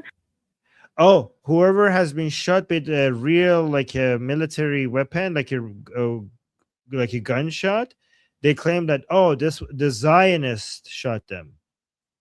The terrorists and Zionists shot them. Those are like not the government. Those are the Zionists. Yes, guys, we have Zionists. Apparently, we have so many Mossad agents in Iran that have killed apparently tens of thousands of Iranians. That's how many Mossad agents we have in Iran apparently. So the regime says that if you've been shot by a bullet, like a real, warlike bullet, like a real weapon, like a military grade weapon, they're like, oh, you've been attacked by the Zionists, you're free to go. But if you've been shot by the pellet gun, they're like, oh, we shot you, so you're arrested then. So yeah. تروریست اینا زدن. میگفت روز سوم و چهارم از اومدن گفتن. That's kind of weird, to be honest. That's weird. I've never heard this one before. Okay. صهیونیست تروریست اینا زدن. میگفت روز سوم و چهارم از اومدن گفتن که حراست و امنیت داره میاد سوال میپرسه. So on the third and fourth day of the revolution, they will come from the security forces will come to to the hospital and they will ask questions from people. میگه وقتی به اومد از من فقط هی سوال میکرد، میگفت تخت کناری من چاقو خورده بود، سوال نمیکرد از اون. من چون تیر خورده بودم، 3 نفر بودن، 2 نفر یادداشت میکردن، 1 نفر سوال میکرده. So he's saying that okay, so the person next to me in the apparently in the hospital, I think, right? They have been stabbed by a knife, and they weren't asking him anything. But me, because I was shot by a bullet, the security officials were above my bed, and there were 2 or 3 people who were asking me questions. He was being questioned. So سوال نمی‌کرد از اون. من چون تیر خورده بودم، 3 نفر بودن، 2 نفر. So there were 2 and 3 people from the security officers asking him questions. یادداشت می‌کردن، 1 نفر سوال می‌کرده. So 2 people were writing, 1 person was asking questions. هی از ایشون پرسیده دکترت خوبه؟ از در باغ. So they were asking him weird questions like, how's your doctor? Is your doctor well? چقدر خوبین، ما خیلی خوشحالیم. شما نفر سوال می‌کرده. هی از ایشون پرسیده دکترت خوبه؟ از در باغ سبز. چقدر خوبین. So basically, guys, I see what's happening. I understand it now. Do you understand what's happening? So if you have been stabbed and if you have been hit with pellet guns, you're not used to the regime. Oh my God, these people are so evil. Let me explain what I think is happening. Let me know if I'm right. But if you have been shot with like a military grade weapon, with a bullet, with like a wartime bullet, they're like, oh, you're a propaganda tool. You are a propaganda tool. They come and they treat you nicely, and they're like, oh my God, how are you? Is your doctor okay? Like they try to ask you like question, like acting like you care. They care because they're getting you ready to come and say like, oh my God, the evil Zionist shot me. You are so if you've been stabbed, you're not used to them. If you've been hit by pellet guns, you're not used to them. But if they shot you, they themselves have shot you with a bullet, and now they're showing you up on top of your bed, treating you like they're being so caring for you, because now you have turned into a propaganda tool to say like, yeah, it's the Zionists, it's the Zionist terrorists that are killing our people. And they should, because here's the thing, the terrorists obviously are not going to come and use pellet guns. They're going to use real weapons if that's what terrorists do. So the people who have been hit with pellet guns, they're not really good propaganda tools. That's why they're on top of his bed like, oh my God, this guy has been shot with a real bullet in his leg. We shot him. Now let's treat him so nicely and act like we're taking care of him so that we could get him on record being saying like, yeah, man, the evil Zionist shot me in my leg. Okay, people are saying, yes, that's what's happening. Oh my God. Holy crap, man. You know, I've been following these mofos for all my life, for all the 41 years of my life, but somehow they still get me, like the levels of the different ways of them doing evil.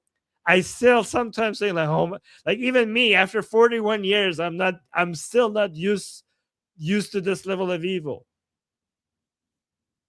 Oh my God. یادداشت میکردن، 1 نفر سوال میکرده. هی از ایشون پرسیده دکترت خوبه؟ از در باغ سبز. چقدر خوبین، ما خیلی خوشحالیم. شما حالتون خوبه؟ پزشک رسیدگی کرده و اینا. Like how are you? Is everything okay? Is your doctor okay? Has the doctor been treating you very well? Okay. رسیده به اینجا که شما به من بگو که کجا تیر خوردی و توسط. Oh my God. They ask like, okay, now tell me, where have you been shot and who shot you? Okay, this is probably where they're checking if you're going to cooperate. ایشون گفته که من جلوی در ورودی، حالا اون داستانی که داشته رو تعریف کرده. So he basically gave his story of like, oh, I was in front of that door, and he basically delivered his story. بهش گفته که لباسش چی بوده. ایشون گفت Okay, I think this is the wrong translation. The guy is a he, not a she. So then they asked him, what was your clothing? لباس فراجا تنش بوده. گفته نه. Faraja. Oh, so now they ask him what the person who shot you, what was he wearing? So he said the person who shot me was wearing police uniform. Nope, that's not the answer they're looking for. That is not the answer they're looking for. Something tells me that's not the answer they're looking for. لباسش چی بوده؟ ایشون گفته لباس فراجا تنش بوده. گفته نه لباس شخصی نبوده و ایشون Then they told him like no, he was wearing plain clothes. Like wasn't he? So the guy, they're asking him, the person who shot you, what was he wearing? So he's telling them he was wearing police uniform, and the people above him were like, wasn't he wearing plain clothes? He was wearing plain clothes, wasn't he? He was wearing plain clothes. Oh my God. اصرار داشته که هی به ایشون تلقین کنه که نه لباس شخصی بوده. So they were trying to insist on him. So he was the people above his bed in the hospital, they were trying to insist that for him to say that the person who shot me was wearing plain clothes. Yeah, somebody in the chat saying propaganda scum. I know, right? Effing believable. Guys, I'm telling you, after decades of following the Islamic Republic and making shows about them for years, I know some people tell me, some Iranians tell me, like, Armin, why are you shocked? Did you expect anything else? No, but I'm still not used to it. I'm not shocked. I mean, I shouldn't be shocked. This is how they are. But after 41 years of experiencing the Islamic Republic, to this day, I cannot comprehend this level of evil. I cannot comprehend it. You know, Armin, whenever we think that the Islamic regime can't become any more evil, they surprise us. They surprise us, and they go even more brutal. But that's why that video you sent me, oh my gosh, دلم خنک شد. Yeah? دلم خنک شد. یه کمی فقط یه کمی داغ دلیم خنک شد, you know. تا فیلمشو دیدم به خودم گفتم به درک. دلم یه کمی خنک شد. I will send. I hope I get to be the one that sends you so much more of those. For those who are wondering, I posted it on my X, so you guys can go see the video on my X, and yeah. So as you can tell, like Iranians, they're not giving up. If anything, because you know we're Iranian, we are one of the most ancient civilizations on the planet. We have survived a lot. Okay, we have survived a lot. I'm not even going to get into it, but we've survived a lot. And part of the reason that we've survived is because we do not accept defeat. We don't. We recuperate, we fight back. And what's happened right now is that, and Potipto said this earlier today, what's happened right now is that the only thing that this mass slaughter of Iranians by the Muslim savages, the only thing it's accomplished is that it has brought out a rage in Iranians, right? So Iranians are channeling their grief, and instead of like pretending, instead of like being victims and being like, oh, woe is us, we're so sad, whatever. Instead of being victims, Iranians are channeling their inner grief and they're turning it into a rage. So what you are seeing in that video, that's the lion of Persia roaring. Those are the lions. Those are the Persian lions going after their occupiers and their oppressors. And it is righteous rage. And I don't condone violence.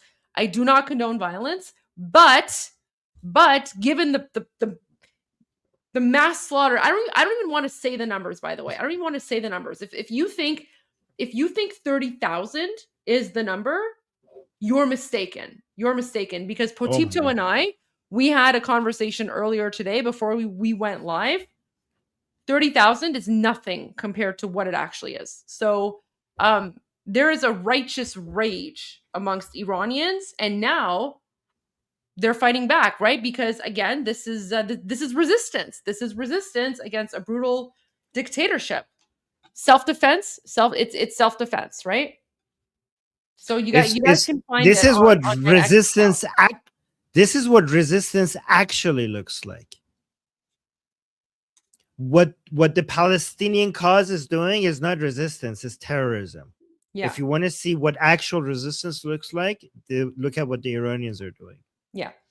You know, like, you know, stealing babies and strangling babies and like, you know, raping women and like shooting up people at music festivals. That's not resistance. That's terrorism. That's jihad. What Iranians are doing, that's resistance. And I just put the link in the chat again. So you guys can go check it out on X. Because I can't post that anywhere else. I sent you another video, by the way, another Manuto video. Okay. To translate. I got a message from inside Iran. Let me know. Yeah, go for it. Okay, when we can messages read from it. inside. Like that takes preference. So precedence. Oh, really? Okay. Yeah, of course. Oh my gosh. So there's one guy that wants to join tomorrow Tech. to talk to us. Yeah. But there's one guy that said that he's not gonna come up because he wants to be safe. So these are the things that he sent me. This is from inside Iran, and he participated in the protests and everything. Okay. He's saying تقریبا تو تمام محله‌های تهران تاکید می‌کنم تو تمام محله‌های تهران تیر جنگی مستقیم شلیک کرد. Like in every neighborhood in Tehran they have been using shooting. همه جا کشته داده. Every place has people have died. میتونم حدس بزنم فقط تو تهران بالای 10,000 نفر. He's saying I could probably guess that in Tehran alone the number of dead is above 10,000 based on what you have seen. اما باورت نمیشه من خیلی جاها تو تهران چرخیدم پنجشنبه تا ساعت 9 شب تقریبا تهران دست مردم بود و همه یک صدا شاهزاده رو like on Thursday until 9 p.m. all of Tehran has been taken by the people, and everyone everywhere was calling upon Prince Reza Pahlavi with the same voice. And at 9 p.m. they the command to shoot people arrived 9 p.m. on Thursday. البته از سوی نیروی سرکوبم خیلی کشته. Oh, he's saying Goldie, this is the part for دلت خنک شدن. He's saying he knows that the suppressing forces, they have lost a lot of people as well. There's a lot of killed from the suppressing for the regime forces. And he's saying قربونت برم. Okay, من دو شب تمام for 2 nights he was always all in the streets. By the way, this guy is a very sophisticated person. I know him personally, and he's like elite, like upper class person. And he was, you know, even him left everything, his life, and he was in the streets for 2 nights, 2 straight nights in a row. الان در حال حاضر جامعه بشه. This is the part he's saying right now the society is very very ready. فعلا فقط even though the chants are coming only from the buildings, from the people's houses, everybody is ready. ولی مردم انقدر people are so angry that with the smallest amount of help from outside or anything else they will come back into the streets. من از هر کی میپرسم میگه الان فقط So people are waiting. Everybody is waiting for something to happen, and they're going to be back into the streets. Everybody is. This is the. See, guys, we're getting the same message from anybody from inside Iran talking to us. This is the message that is being repeated. Everybody is ready for something to happen so that they could go back into the streets.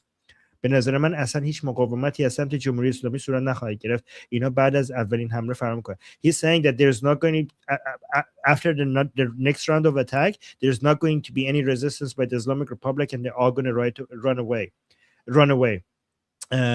So let's go to his newer messages, because this is, I asked him if he could come talk to us on air. He says I can't come. The situation is very risky. If maybe somebody could change their voice, because the environment is right now جو به شدت بگیره. So like they're basically arresting everybody. دونه دارن میرن دنبال آدما. Like one by one they're going after people.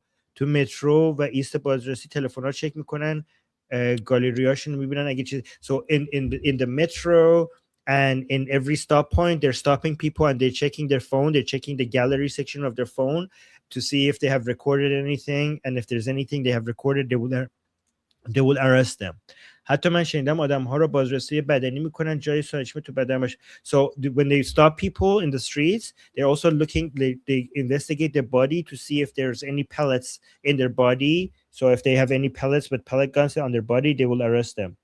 But he's saying, but however, I haven't seen this last one with my own eyes, but this last one, he has heard it. The situation is very, very tense. Is really basically is basically martial law. This level of security measures and martial law in Iran has never been is basically has never been like this before. برای اینکه این 11 ثانیه okay, so I can't listen to that. امشب خیلی افتضاح.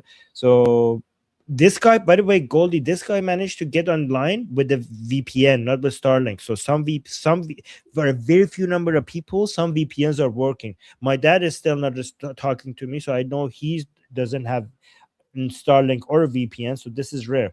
به زور روزها هم اصلا به زور با بعضی از config های V2 so some VPNs, but some if you mess with the configuration, some VPNs are working. But he's also looking for Starlink. He's like, don't play my voice in your show. He's like, he's saying every night I try so many different filters or VPNs. I use he says I try 1,000 different VPNs every night until so I could see which one I could get online with. I was like, he's saying یه چیز جالب بگم. Oh no, I shouldn't read this one.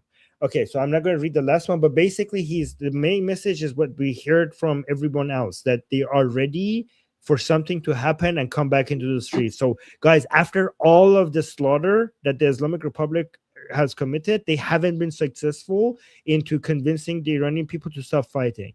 This is the calm before the storm. Every message that we're getting from every Iranian inside Iran, everybody says that they're ready to go back fighting and they're just waiting for the order for the right time. So what you're experiencing right now is the calm before the storm.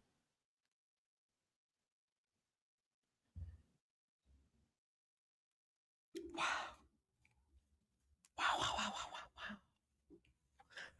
Can I just say I'm so proud of Iranians. Like they're just, I mean, so brave, unarmed, and yet Iranians, we've channeled that inner, we've channeled our grief into an inner rage, right? And so, Armin, I just want to say, like, we've had some difficult days in the last 3 weeks, especially when they shut down the internet, because you and I both knew that when they shut down the internet, we know what that means. And yes. I just want to say, like, I'm just so grateful to have you here with me, because you're such like you're such a calm voice. You're like the anchor, right? And you've helped me like ground myself and to not get too lost in my emotions, because you're right. Like all of us are fighting this fight in one way, shape, or another, and all of us have never been more united. And, for me, like when I heard about the mass slaughter, I mean, it was devastating. But yet, like, with your strength and, you being here as well, that helped me to just like channel my grief into a rage. And that anger, it's that anger that keeps me motivated. And it's that anger that makes me like sit here in front of my computer 12 hours a day speaking about this stuff and sharing it with you guys, because I'm telling you guys, it's war. And we are going to get revenge for the blood of our spilled blood of our heroes. We are going to get revenge for every single one of them. We will. And thank you so much for saying that, Goldie. You have no idea how much that means to me. Oh, you're the best. No, you're the best. So thank you. I mean, it's been difficult for all of us. I mean, I haven't spoken about the fact,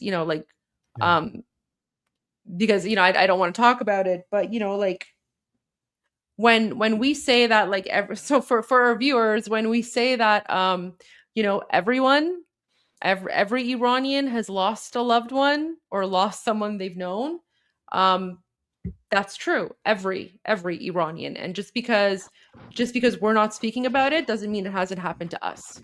We're just focusing on victory right now. And then after victory, then we can, you know, that's the time for mourning.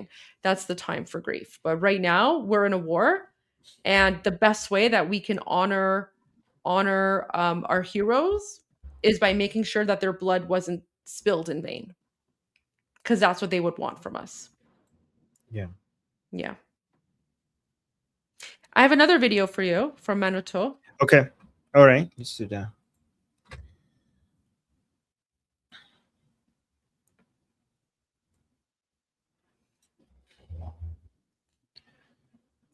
All right. This is the video, or this one. Okay. By the way, these videos that you're sending us, Goldie, they're so eye-opening. So thank you. It's a really good idea to go over these. So it says a witness from Khomeini Shahr. Okay. There's name. So by the way, Khomeini Shahr is named after Khomeini, the city of Khomeini. Okay. From Khomeini Shahr, names victims killed by live fire. A man shot in the stomach walked to the hospital on his own. 24 hours later, he was declared dead. His body was returned a week later. No funeral allowed. Families were too afraid to take the wounded to hospitals. Doctors treated people in private homes, risking their lives. People are mourning and waiting. So translated using AI to make this testimony accessible for a global audience. So let's go over this one. And again, for people who are new here, who might be wondering again why I am translating, even though there's English translation here, is because the translation has been made with AI, and they did this. Manuto did this on purpose so that the message gets out there faster. But sometimes the translation is not accurate, so I try to translate and give context so that it makes more sense. Okay, that's the reason. من گفتم که اسمم جهان چون میخواستم اسم 2 نفر از بچه‌هایی که تو خمینی شهر. Okay, again, guys, every time you see kids, it's not kids. These are just people. It's the AI translating it wrong. Okay, so من گفتم که اسمم جهان چون میخواستم اسم 2 نفر از بچه‌هایی که تو خمینی شهر کشته شدن خونشون ریخته شد تا ما. So he gives his name, and he's saying in Khomeini Shahr he wants to talk about two of the people he knows that their blood was spilled, so that نزدیکتر بشیم به سقوط این حکومت.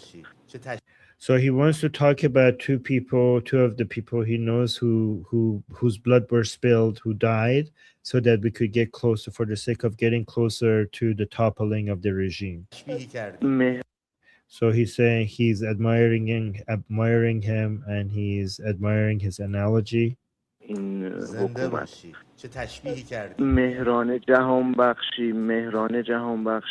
So the two people he's mentioning is, one of them is Mehran Jahanbakhshi و محمد رضا صالحی. Muhammad Reza Salehi. روحشون شاد. Yeah. And 22 years old. 22 ساله‌ای که گلوله خورد تو خمینی شهر. So in Khomeini Shahr, he was hit by a bullet. و به بیمارستان رسید. اونجا بیمارستان 9 دی. And he arrived at the hospital. خمینی شهر که شب 19 هم واقعا خدا میدونه چقدر جنازه است توش. So on the 19th of Deimah, I think that translates to the 9th of January, right?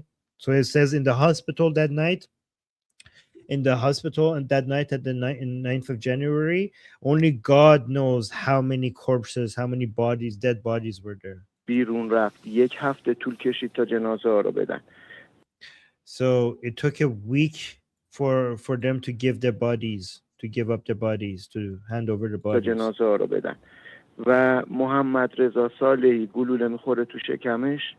So Muhammad Reza Salehi, one of the two, he was shot in the stomach with a bullet. میره بیمارستان 9 دی با پای خودش میره بیمارستان. So he goes to the Nohede hospital, and when he was shot, he walks to the hospital himself. So not an ambulance, not in a car. Once he was shot, he just on foot walks to the hospital. و بعد از 24 ساعت گفت And after 24 hours, he was announced dead. یک هفته بعد جنازش رو به خانوادش داد. So 1 week after they handed over the body to the family. نذاشتن خانوادش مراسم واسش بگیرن. They didn't allow his family to hold the funeral. 3 تا بچه داشت. اینجا Okay, this one is actually, this here when it says children, this is actually children. So that man had 3 children. 3 تا بچه داشت. این جوون 34-5 سال 3 تا بچه داشت. Wait, this man, how old was he? Oh, this one was this other man, he was 45 years old and he had 3 children. 4-5 سال 3 تا بچه داشت. من 2 نفر از این اسما رو میدونم ولی You're like, I know only 2 of these names, however. خیلی آمار خمینی شهر عجیب غریب بود واسه هم.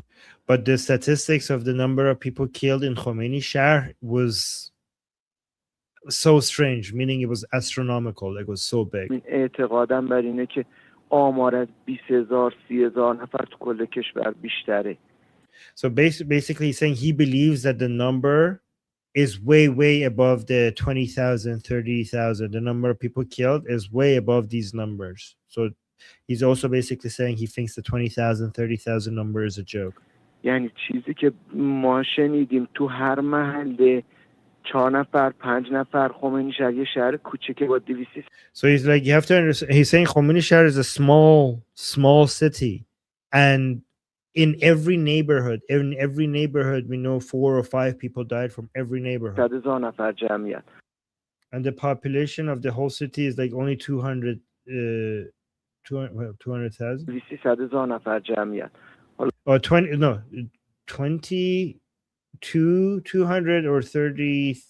Like, let me actually listen to him because the caption seems wrong. چیزی که ما شنیدیم تو هر محله 4 نفر 5 نفر خمینی شهر یه شهر کوچیکه با 200,000 نفر جمعیت.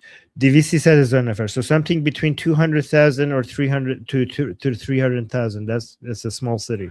حالا شما فکر کنید مثلا کل کشور چه خبره. So now imagine that if you basically expand that to the entire country, just imagine how big of a number the number of dead are. و اینا تیر جنگی میزدن. یکی از So they used تیر جنگی, meaning they used bullets meant for war. That's the type of bullets that they were using. دوستان من تیر تو دستش خورد.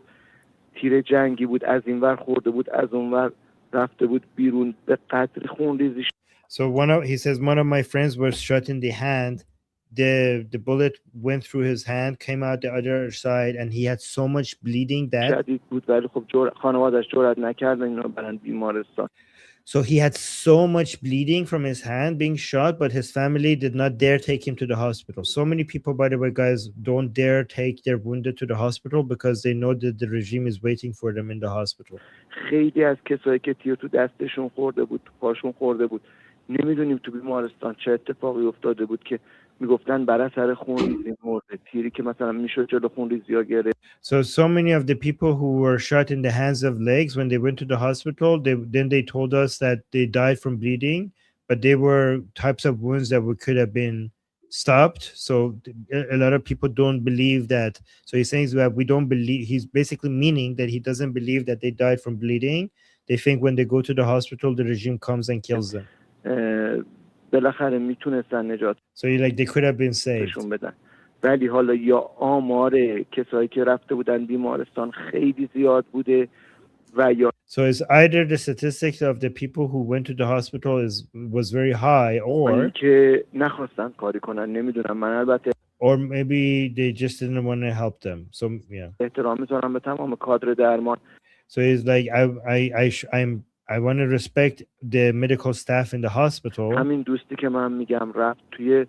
So he's basically suggesting that he doesn't want to blame the hospital medical staff. He doesn't want to, he wants to respect them. So he's not suggesting anything about that. رفت توی یه خونه شخصی، یه پزشک اومد.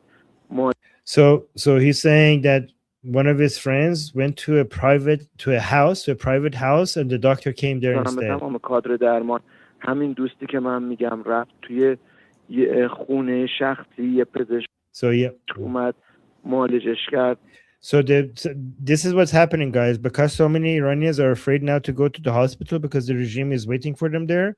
There are some doctors that are visiting people in private homes. So the detective wounded into someone's house, and the doctor is visiting them there. بخیه زد نمیدونم So the doctor came there and they stitched them up.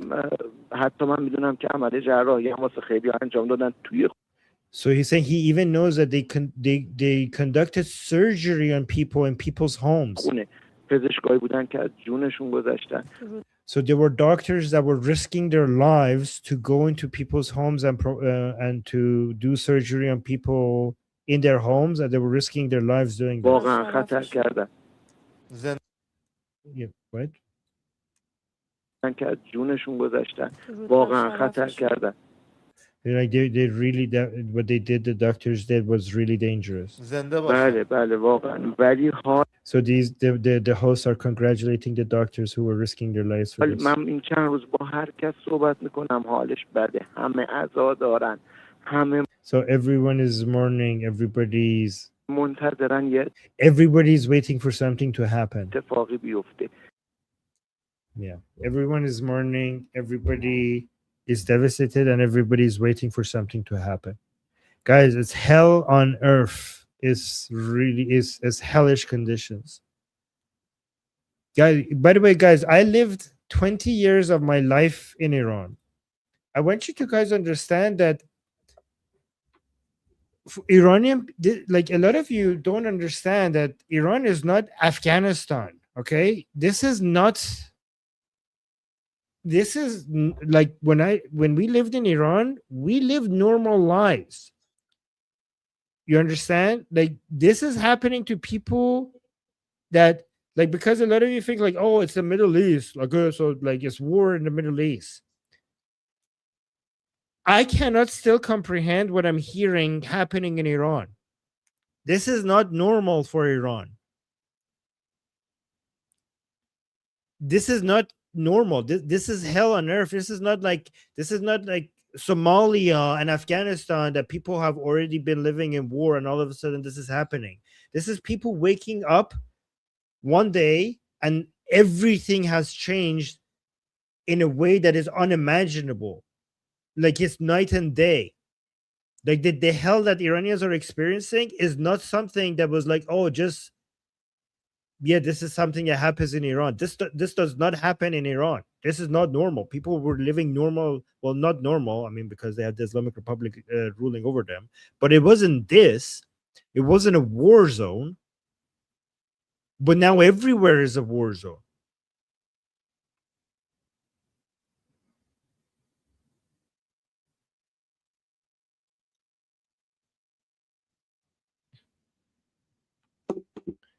It's crazy. It's crazy, Armin.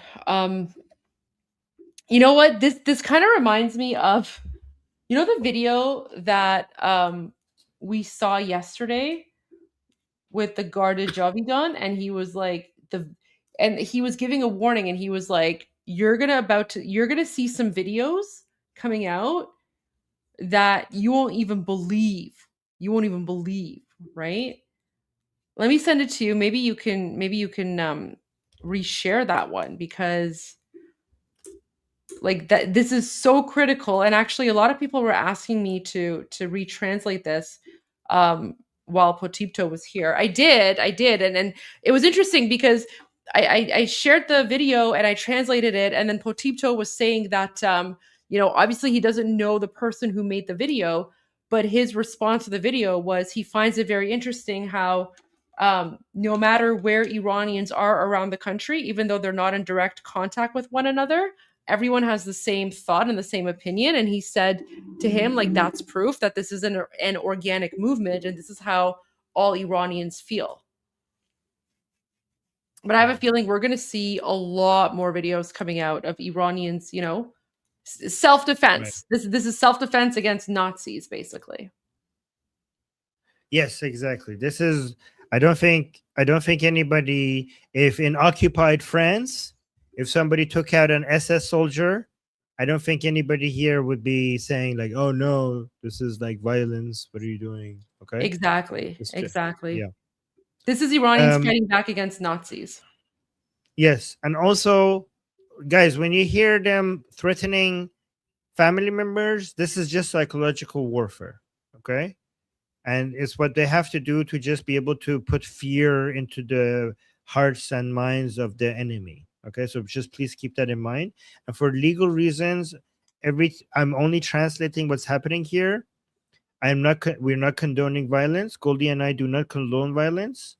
And for legal reasons, I have to tell you that we're just telling you the news. This is a message that is coming out of Iran, and we're only translating what this message is. So we're not condoning violence. We're just saying that for protecting our channels. Okay. So let's go through this and listen to this translation of. So let me read the caption. Video message from members of the Immortal Guard or Gardija of Iran confronting the more. Here, let me actually read it in Persian because the translation was weird. در تایید آمار دقیق‌تر کشته. Basically confirming the more accurate number of the statistics regarding how many people died. But I think there's this actually a lot more than that. The caption doesn't capture what exactly is happening here. So the text on the video says پیام مهم گارد جاویدان منتظر باشید نوبت یکی یکیتون خواهد رسید. So an important message from the Immortal Guard of Iran. Wait for us. It will be the turn of each and every single one of you. All right, so let's listen. Watch this. So salutations to the dear nation of Iran. So he mentions the group of the name of the group.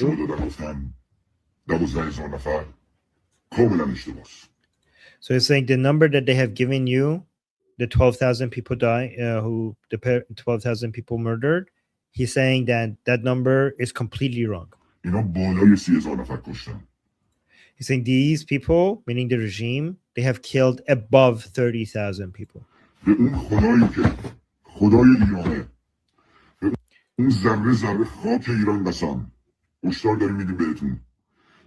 So he's saying, I swear to the God of Iran, and I swear to every single grain of the soil of Iran.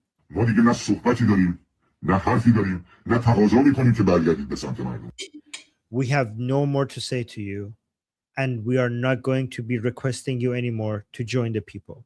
So he's basically saying the time for negotiation is up. The time for talking with you is over, based on what they have experienced. This from us, khalas, over, period. This from us.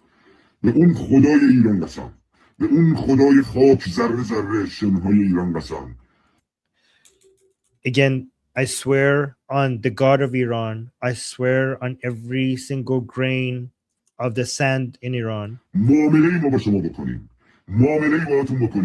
با خانواده‌تون بکنیم، با فرزندانتون بکنیم، با پدر و مادرتون بکنیم که در تاریخ ایرانتون نوشته باشن. He's saying that we will do something to you, we will do something to your children, we will do something to your mother and father, that they will write it down in the history of Iran. ما دست تمام ایرانیایی که نزدیک 10-15 میلیون ایرانی خارج کشوره. ما دست شما رو میبوسیم. He says, we kiss the hands of all the 10 to 15 million Iranians abroad. You have helped us a lot. You have done a lot of work. We are seeing on social media what is happening. We see all the pictures, we see all the videos, we see all the news. Thank you for what you're doing.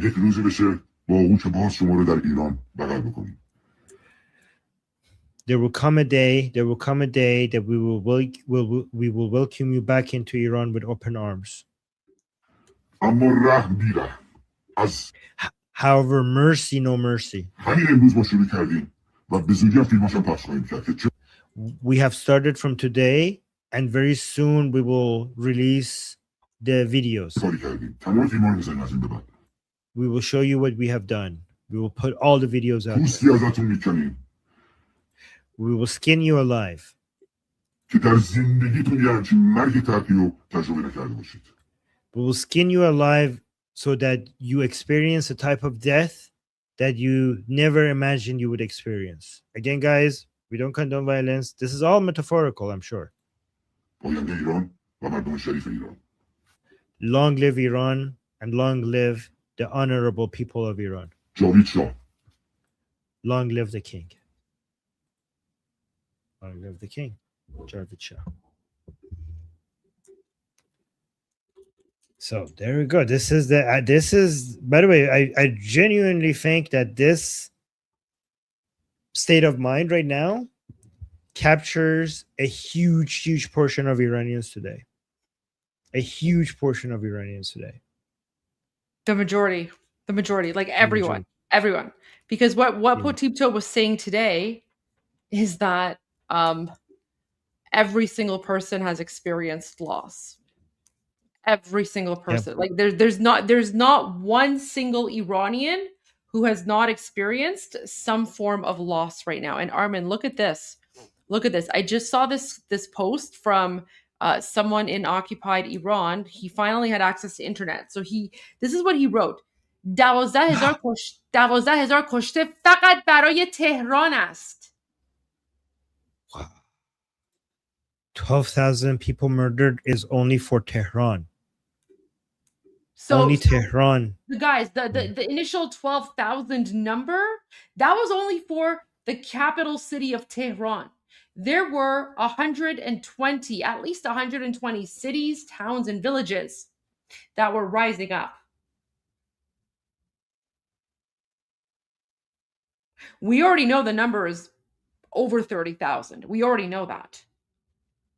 Yeah. And the 12,000 was only for the capital. So I posted this and like Armin, let me know if you agree with my analysis here. So there is an indescribable well let me no I want to read the post. Okay. I was reading my tweet here. So I translated this and I said the 12,000 murdered, that's only in the city of Tehran. And then he writes Javid Shah, long live the king. And then my analysis is there is an indescribable burning rage seething inside 90 million Iranians right now. The world has no idea what we Lions of Iran are about to unleash on our Nazi Islamist murderers. Do you agree? On point.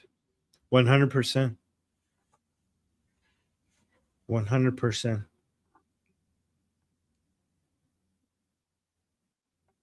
And that goes back to the video that you just shared where he said, we are going to deal with these people in a way that they will never, ever recover. 12,000 only in Tehran. Oh my gosh. This is why, Goldie, I think that they effed themselves. Because if the revolution was successful without them doing this, a lot of them would have been forgiven. A lot of them would have been forgiven. But I don't think there's any more room for forgiveness after what they have done. Well, you know, that actually goes to King Reza Pahlavi's message, right? So let me pull up his message again, because now that we're getting these numbers, like the way that he's speaking, right? Like he is angry, and he's basically and he's basically saying to Khamenei, he's like this is it. Like we're not going to forgive, we're not going to forget, and he basically says we're gonna have like a Nuremberg style trial. Right? And we're going to take each and every one of you to court. Right? Look at this. خطاب من به علی خامنه‌ای And guys, just to clarify, His Royal Highness has never put out a video directly addressing the supreme dictator, right? He's never done that. He's quote tweeted him a few times, like he's kind of like, played, done like implicitly sent messages, but he's never put out like a direct explicit message to the supreme dictator, right? And he literally starts by saying this is a direct message to Khamenei. خطاب من به علی خامنه‌ای رهبر رژیم اشغالگر ایران است. تو یک جنایتکار ضد ایرانی هستی. نه شرافت داری نه انسانیت. دستانت به خون 10,000 ایرانی آغشته است. به خون کودکان، جوانان، بیگناهان. تو، رژیمت و تمام مزدورانت. Oh my gosh, I just saw a super chat. Armin, this is a very, very good point. So Planet Mondo says, pay attention to his tone. Instead of referring to Khamenei as Shoma, he says to. To. Yeah, of course. Yeah. But that's huge because King Reza Pahlavi is so polite. He's so polite. And he's I've never heard him say to. He's always said Shoma. To Khamenei, I think he would never say Shema, but maybe you're right. Yes. But I've never heard him in a speech say to. That's a very good point. I've never heard him say to. Okay. So guys, I'll just explain this to you. So it means the same thing. So both of those words mean you. Okay, so both to and shoma, they mean you. Okay, like you. But here's the difference. So again, like we Iranians, we're very polite in our language. So it's actually considered very disrespectful to refer to someone as to, right? Like we will say shoma, right? So for example, like with Armin, I would never be like to dari chikar, I would be like shoma dari chikar mikoni, right? Like it's just it's just a sign of respect, and you never use the word to unless of course, if it's like you're casual, if it's like close friends and you're just talking amongst yourselves, okay, fine, you would say to. But when you are like making a formal address, you would never say to, you would say shoma, because that's a sign of respect. So the fact that and of course the Shah, you've heard him speak before. He's very eloquent. He's very, very polite. He's very well spoken, right? Like he's very, very, very classy person, right? But I do really don't think that Shah would ever refer to Khamenei as Shema, like ever, because we that don't would know be that. really, Well, I mean, we don't know. We don't know. But all I'm saying is that the fact that in this particular speech, the anger in his tone, right? The Yes. anger in his tone, and then he's saying to. Armin, I've been listening to his speeches for a long time. I've never heard him say to. Never. So I just want to point that out, because that was actually that was a good catch by one of our viewers. So you're right. Like the way he says to, you can tell he's mad. Like he is angry. Just look at his face. Look at his face. yeah, he's very angry. Because What about Goldie? I say, yeah. No, go on. Sorry. No, I was just gonna say, because I he sent you knows how many people have been murdered. I sent you something that is really, really important, but don't share it. I think you're going to be. So I think you weren't here when Potipto confirmed that they actually have documents that shows that some of the chemical weapons. I was go. translating it, but there you go. we have visual. But this guy has visuals. Oh my gosh! So you were right. You were right that they are definitely using chemical weapons. You could see the scar under. So, and also, how do you pronounce his name? Potito? Potipto. Potito. He was right that there is visual confirmation that they're using mustard gas based on the reactions on the skin. Apparently, it's confirmed. Potipto's legit. I know him. I actually see. He actually sent me like I know his name. I know what he looks like. All of that. So Potipto's legit. All right. Okay. So let's go back. That was a good catch. Thank you for that. Yeah. He's saying to. خطاب من به علی خامنه‌ای، رهبر رژیم اشغالگر ایران است. تو یک جنایتکار ضد ایرانی هستی. نه شرافت داری نه انسانیت. دستانت به خون 10,000 ایرانی آغشته است. به خون کودکان، جوانان، بیگناهان. تو، رژیمت و تمام مزدورانت برای هر قطره خونی که ریخته اید پاسخ خواهید داد، بدون استثنا. ما نه میبخشیم، نه فراموش میکنیم و نه عقب مینشینیم. همان گونه که جنایتکاران نازی در نورنبرگ محاکمه و مجازات شدند، تو و همدستانت نیز محاکمه و مجازات خواهید شد در دادگاه ملت ایران. پایان تو رسوایی است، ننگ ابدی. هیچ جنایتی بی پاسخ نمیماند. نام تو ثبت شده است، نام تمام آمران، عاملان و همدستانت. راه فراری نیست، جایی برای پنهان شدن نخواهید داشت. قاتلان مردم ایران هیچ مسئولیتی نخواهند داشت. و شما ملت بزرگ ایران، فرزندان شجاعم، خواهران و برادران داغدار اما استوارم، شما تنها نیستید. ایستادگی شما تاریخ را تغییر داده است.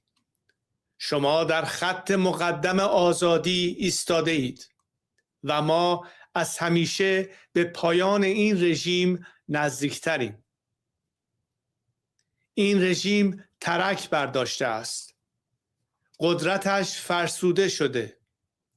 سقوطش آغاز شده است. به خودتان ایمان داشته باشید. به اتحادتان، به شجاعتتان، به بزرگیتان. این رژیم دیگر نمیتواند ملت بیدار و برخاسته ما را خاموش کند. نمیتواند ترس را بر ایران حاکم کند. این رژیم از شما و قدرتتان میترسد. ما اجازه نمیدهیم اندوهمان به ناامیدی تبدیل شود. هم میهنانم، سوگ از دست دادن بهترین فرزندان ایران سنگین است. اما ما این سوگ را به خشم آگاهانه و اراده شکست ناپذیر علیه خامنه‌ای و Did you catch that? He said we will turn our rage into, like, we will turn our grief into conscious rage. Like that's what every single one of us are feeling right now. Like we're taking our grief and we're turning it into rage, right? This is how we're fighting back. We're not going to let them, pin us down. We're not going to let them like break our spirit. We're taking that grief and we're channeling it into rage. Guys, do you see how aligned the Iranian people are with each other, but also with their leader? Like they're all on the same page. Like everyone Goldie brings from inside Iran to talk to you guys and all the messages that we're getting from Iran, and the message from Princess of Pahlavi, they're all telling you the same thing. Everybody is on the same page. Everybody is aligned. Everybody has the same goal. Everybody is moving in the same direction. And look at that. Have you ever seen him this angry, Goldie? I've never seen him this angry before. That's my king. That is my leader. That, you know what, Armin? That is a Shah. What we're seeing right now, that is a Shahanshah. That is the Shahanshah of Iran. King of Kings. Shahanshah, guys, by the way, means King of Kings. Well, it translates like to emperor, but yeah, King of Kings, but emperor. But guys, this is our leader. This is why we trust him. This is why we follow him. This is why we know that he's going to liberate Iran, and he's going to transition us from a brutal Islamic dictatorship into a functioning, secular, democratic society. That is our leader. And we are so blessed to have him. So blessed. Yeah. My gosh. I've never, and you know what, Armin? I've met him. I've spoken with him before, actually. Yeah. Literally, he's so nice. He's so eloquent. He's so well spoken. Humble. So humble. Oh my gosh. So humble. So humble. But you can see like how much he loves us, how much he loves the Iranian people. And he has basically made it his mission. He's made it his mission to liberate us. Yeah. And this is why we all love him so much, right? Yeah. He's our king. He's our king. He's our leader. By the way, Goldie, Farah Pahlavi also has a new message. Okay, we'll go to that after. ما اجازه نمی دهیم اندوهمان به ناامیدی تبدیل شود. هم میهنانم سوگ از دست دادن بهترین فرزندان ایران سنگین است. اما ما این سوگ را به خشم آگاهانه و اراده‌ای شکست ناپذیر علیه خامنه‌ای و همه عاملان داخلی و خارجیش تبدیل می‌کنیم. آماده باشید. لحظه بازگشت به خیابان فرا خواهد رسید. گسترده‌تر، قدرتمندتر، مصممتر از همیشه. برای فتح تهران، برای بازپسگیری ایران، ادامه این نبرد تا پیروزی نهایی نه فقط یک وظیفه ملی که عهدی است با جان باختگان راه آزادی و خون پاکشان. نامشان فراموش نخواهد شد. نه در تاریخ، نه در حافظه ملی، نه در قلب ما. آن روز دور نیست. روزی که با هم جشن بازپسگیری ایران را میگیریم و با سربلندی میگوییم ایستادیم، جنگیدیم و پیروز شدیم.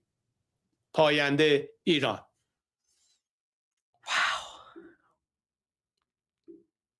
Wow. All right, let's go to our Queen Mother, our Empress Mother's message. We love her so much. So beautiful. Yes. Yeah. By the way, Goldie, look at this. People have been analyzing different media outlets, how much they mention Pahlavi. Can you make it Voice bigger? of America. Yeah, this is Voice of America exposed. Exact number of relevant posts regarding Pahlavi. So actually, let me read the caption first.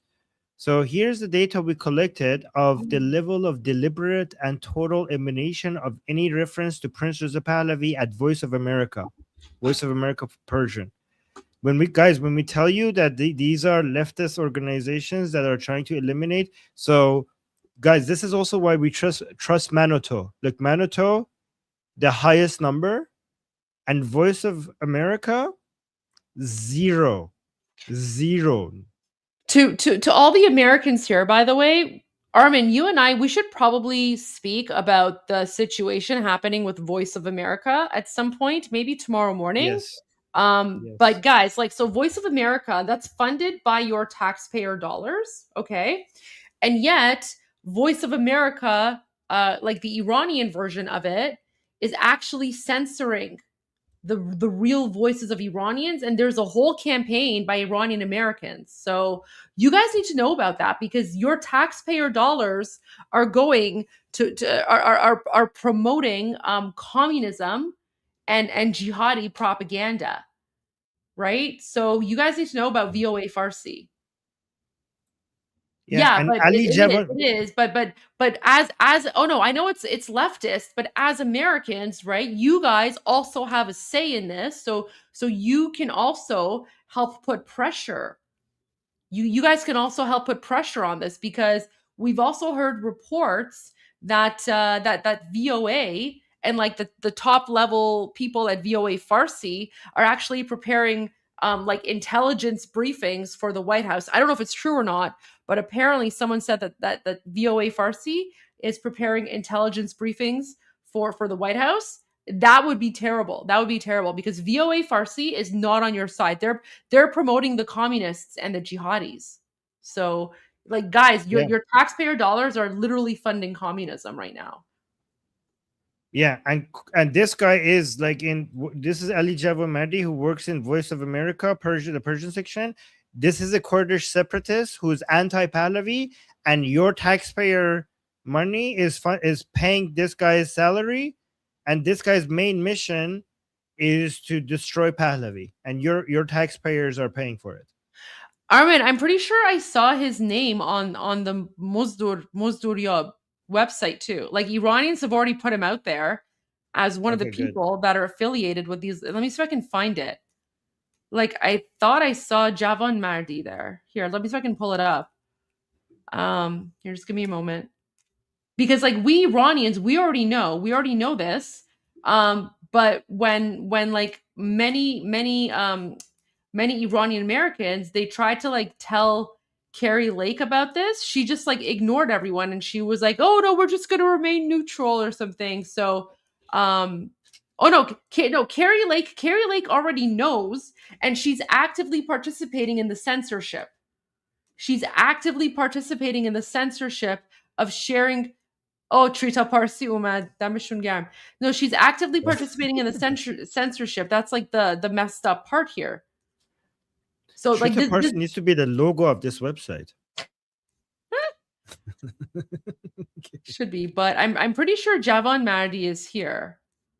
Wait, honestly, like this website has blown up now. Like everyone's, I think it's over like 600 people now. Armin, this morning when he introduced this website, there was only like maybe 200, 250 people. Yeah, And now you it's did like, this. Yeah, we did this because we shared this. It's did you? What? That the jaw guy is there. I know what guy? I know the Ali Alizadeh. Oh, I know. We used to cover his show. We used to criticize him on the Persian channel. Listen, Iranians Make are fun of calling him. them all out. Inkia, them Cecilia Uden. Look, they're even calling out like I don't know. non-Iranians. Yeah, Like there are a lot of literally, non-Iranians who support. Yeah, they're calling out like Hey, everyone. Rob, the Kung Fu Panda guy. Remember? Go down a little bit. Right, you see it on the right with the blue background? Oh, that's the Kung Fu Panda guy that I used to make fun of on the Persian channel. Oh yeah, I remember that, the Kung Fu Panda guy. Yeah, you showed me his video. Look, they're all here. They're all here. Guys, these are the Nazis that we have been fighting for the last 47 years. And Is Iranians Marandi are there? Is I haven't Marandi? checked. I haven't checked, but I swear to God, I saw Javan Mardi somewhere. Let me find him. The list is too big now. Guys, do you see the rage? Do you see like as soon as Iranians realize that there's a site? Oh yeah, he is. There you go. There he is. There we go. Mohammed Marandi. Guys, remember this is the guy on Piers Morgan? This is the guy on Piers Morgan when I was like, when I get a hold of you, the tip of your pinky finger will be the biggest part of your body left. That's him. Literally, they're all Nazis. They're all Nazi scum. Wait, Javan Mardi's here too somewhere. I don't know. But freaking communist. They're all I don't know. Maybe I went past him. But I thought I saw him somewhere. Anyways, I'm pretty sure he's on the list. But yeah, like so VOA is a big problem. And maybe at some point we'll talk about VOA tomorrow to give you guys more of like a, detailed breakdown of what's going on. But yeah, VOA is literally censoring the real voices of Iranians. And yeah, they're censoring the real voices of Iranians. And Carrie Lake is complicit. She's complicit. That's a problem, guys. That's a big problem because your taxpayer dollars are literally going to fund Islamist and communist propaganda. Oh, the list is long. Oh, it's at 610 people and it's only going to get bigger. Is there not a search function? There is a search function, but I don't know. I mean, you can I can't type in Farsi on my like laptop. If you install Whisper, you can talk and it will type in You do it. Okay. You have the website. You can search. Oh, Ahmadinejad umad. Look at that. Ahmadinejad is there. And we all knew that. Oh, look, I refreshed it and now look, there's like two more. Look at this. Okay. Three more. I literally just refreshed it. Guys, somebody go add Wafa, Omid Dana, and Skeptic to this list. Someone add Khamenei. Can we add Khamenei? Oh, you know what? Why don't we do it ourselves? Okay. We'll just add Khamenei for jokes. Guys, you can be with us as we add Khamenei. Okay, Sabt Mozdur. I don't know how to do this. Wait, I have to translate this. Translate to English. Guys, my Farsi is good, but it's not the greatest. Okay, no position. Register a new mercenary. Okay. Required fields. Oh, okay. His profile picture. Okay, this is gonna be fun. This is gonna be fun. Guys, you can all be. Yeah. Should we do because I'm gonna have to go somewhere soon. Do you want to do Farah Pahlavi first or this one first? Okay, why don't you do Farah Pahlavi? And then you guys could have fun filling this application. But I just want to do this before like someone else does it. What if someone else does it before? Okay. Go ahead. Give me like 2 minutes. It won't take that long. Let's not ruin the fun. Okay. Upload. I'm such a party pooper sometimes. No, it's fine. It's fine. I know you're busy. It's all good. I mean, we already know that Khamenei is a Mozdur, but wait, is it this one? Okay, there's Khamenei, documentary image. I'm not gonna do anything. Okay, so I'm gonna call him. Should I put Khamenei or should I put Mushali? Wait, Ali.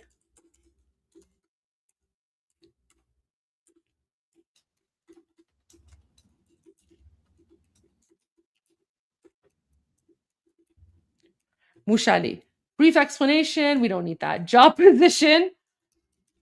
Supreme dictator. Murderer. Estimated age. I don't know. He's like what? 80, 87? Type of person. Oh, military? Sure. Inside Iran. Oh, let's put his username. Okay, so we'll go to X. We'll find his username. Guys, we're doing this all together. We're reporting Khamenei, okay? We're reporting Khamenei together as a team. That's the Iran Revolution live contribution. So it's Khamenei IR. Okay, username, Khamenei IR, platform, Twitter. All right. Guys, we're exposing Khamenei. We're exposing Khamenei. Now the whole world will know that he is with the Islamic Republic. I submitted that. Let's see if it works now because the way it works is okay, I submitted it, but I don't know if it worked. All right, I might have to do it again. Bedune cheese. Okay, let's just do it one more time just to make sure.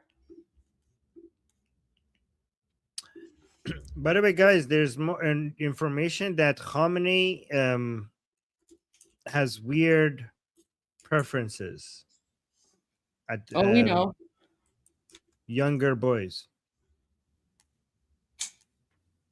Like illegal young. Dakhil Iran.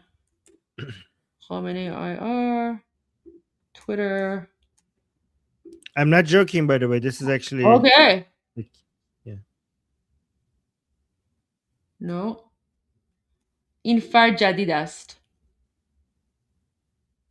Oh, this is a new person. We did it! Wow. Let's see if they confirm it. He's there. Wait. He's I just refreshed it. There you go. He's there, guys. He's there. We did that. Oh, you did it. You submitted. Yeah, let's go. Iran Revolution live. Let's got him. Upvote. Got him. Okay, so the website is working, guys. Website is working. There you go. Website is working. All right. Back to you, Armin. Let's go to Farah Pahlavi's message. That's more important. But yeah, no, that was fun. We need to have some fun here so that we could make this digestible. Okay. And after this, I'm gonna go take care of some other stuff. I'm gonna end the live stream after this anyway because it's been a long day and I also need some rest. I mean, unless you guys want me to stay, but I'm pretty exhausted. No, guys. She needs rest. Please tell her to go. Don't tell her to please stay. If you love Goldie, tell her to go take some rest. We need her energy.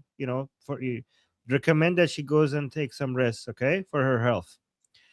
All right. So So Farah Pahlavi is our queen. She is the mother of Prince Reza Pahlavi. So she just put out a message about 3 hours ago. So let's read this. Declaration of National Mourning. My dear compatriots, following the first stage of this great Iranian awakening during the past days, our wounded homeland has witnessed crimes against humanity, plunging the world into shock and disbelief as a result of a massacre like no other. The blood that has been shed by thousands of our compatriots in Iran cannot be ignored nor be trampled on. The brave children of Iran have sacrificed their lives and poured their blood at the roots of the saplings of freedom. Did I read that right? Yeah. You, the great nation of Iran, affectionately call me the mother of Iran. Aww. The mother of Iran joins all mothers in Iran who have been denied the right to mourn the loss of their dearest children during this ruthless massacre.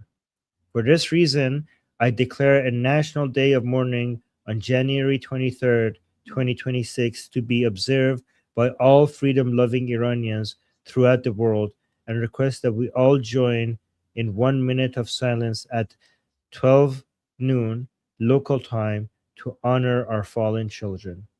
Let us reflect on our country and make solemn vow that we will not rest until our Aryan homeland regains its freedom. Light will prevail over darkness. Farah Pahlavi. I love Perfect. that. Can we see the image? Yes. Oh. National Day of Mourning, Friday, 23rd January 2026.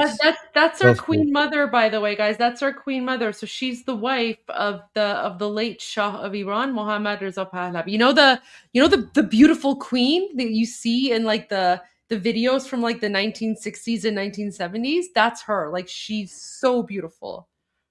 And she's gorgeous. We love her. Such a kind heart. And she actually was one of the main proponents of promoting like feminism and women's rights in Iran. And so the mullahs hated Proper her. feminism. Proper feminism. Not like the weird, like, I don't know, blue-haired feminism.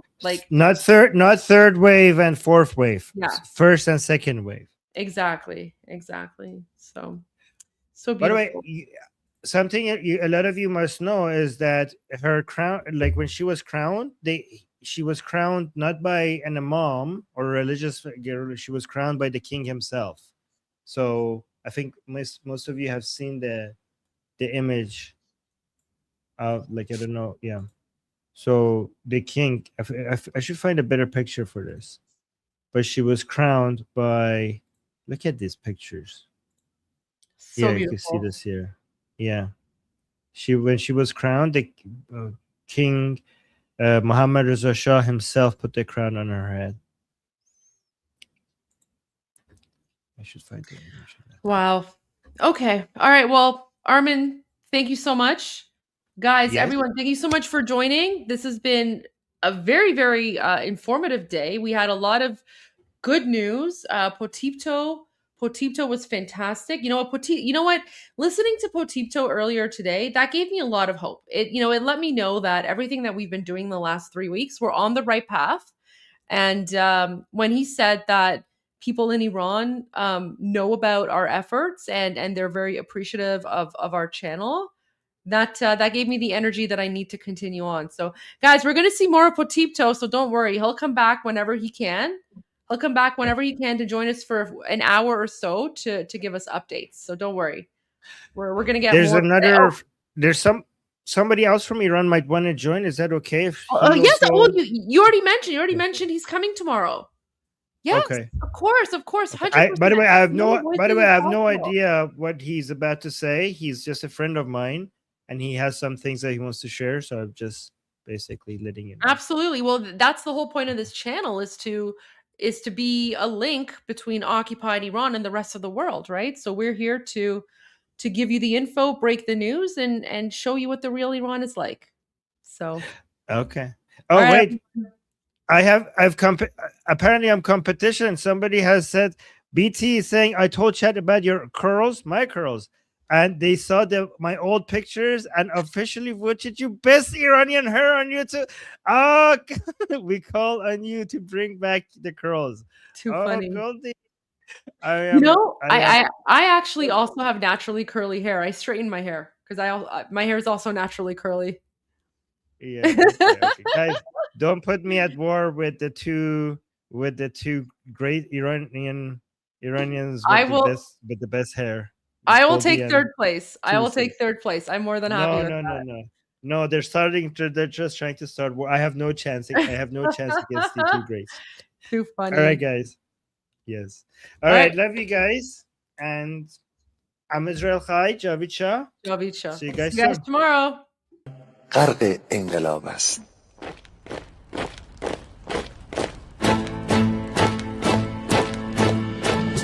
کشور ما تاریخ ما در سیدگر فرا گرفته گویی اهورا مستا دوباره در نور خود مرا گرفته اکنون سرودی سر میدهم باز فارغ از رنج و تشویش ایران غرق انقلاب است به پیش به پیش به پیش ایران غرق انقلاب است به پیش به پیش به پیش هن ای پدر هن ای پسر برخیز و با ما شو همگام تا درد آن تجربه تلخ ما را نکشیده در آب بگذار هر دم بغرند گرگ‌ها دم لباس میش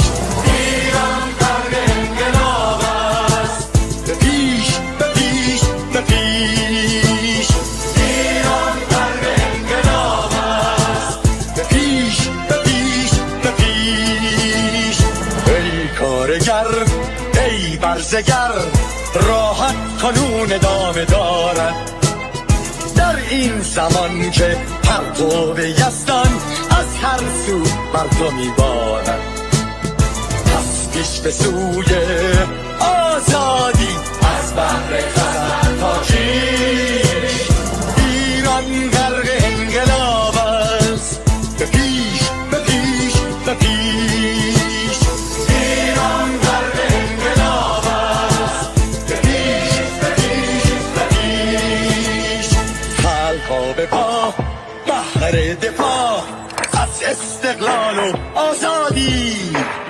تا بشکنیم پشت ارتجاع تیریزی ویران آبادی تا زنده سازیم سنت‌های ملی از من آیین و کیش ایران غرق انقلاب است به پیش به پیش به پیش ایران غرق انقلاب است به پیش به پیش به پیش با امید روزی که تمام این دلبشو و انقلاب تموم بشه و ما در روشنایی نور و سعادت مردم کشورمون غرق بشیم نه خارجی نه بیگانه نه مستشارهای ویرانی نه چیر خاران نه کاسلیسان فقط هم رزمان ایرانی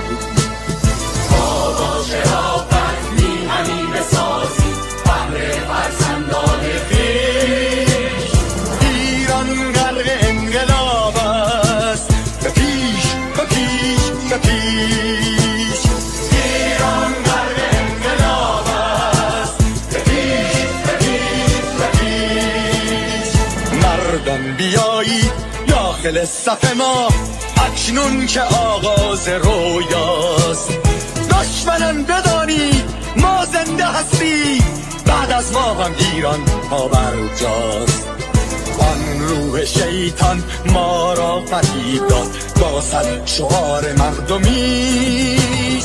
ایران غرق انقلاب است، به پیش به پیش به پیش. ایران غرق انقلاب است، به پیش به پیش به پیش. پرچم ما، پرچم ایران غرق خون شهیدان. روی شانه هامان حمل می‌کنیمش در هر خیابان و میدان. تا ماسک دلقکان را برداریم از روی تسبیح و ریش. ایران غرق انقلاب است، به پیش به پیش به پیش. ایران غرق انقلاب است، به پیش به پیش به پیش.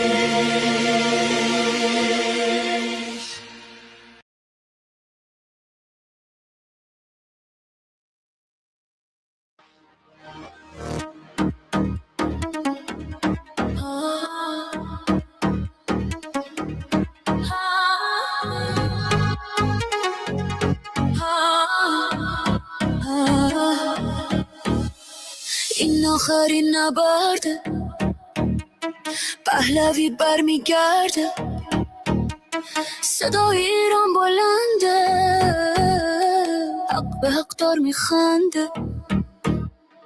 اینا اینا اینا اینا اینا اینا اینا اینا اینا اینا اینا اینا اینا اینا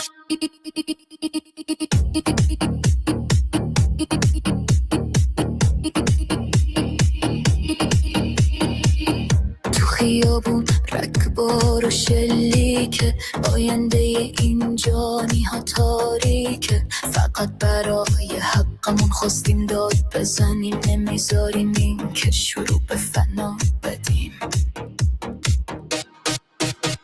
اینترنت و برق و آب رو قطع کردن، توی دل تاریکی جنایت کردن، چراغا رو خاموش کردن که خون بریزن، مال دیگه از اینا خونده گریزن.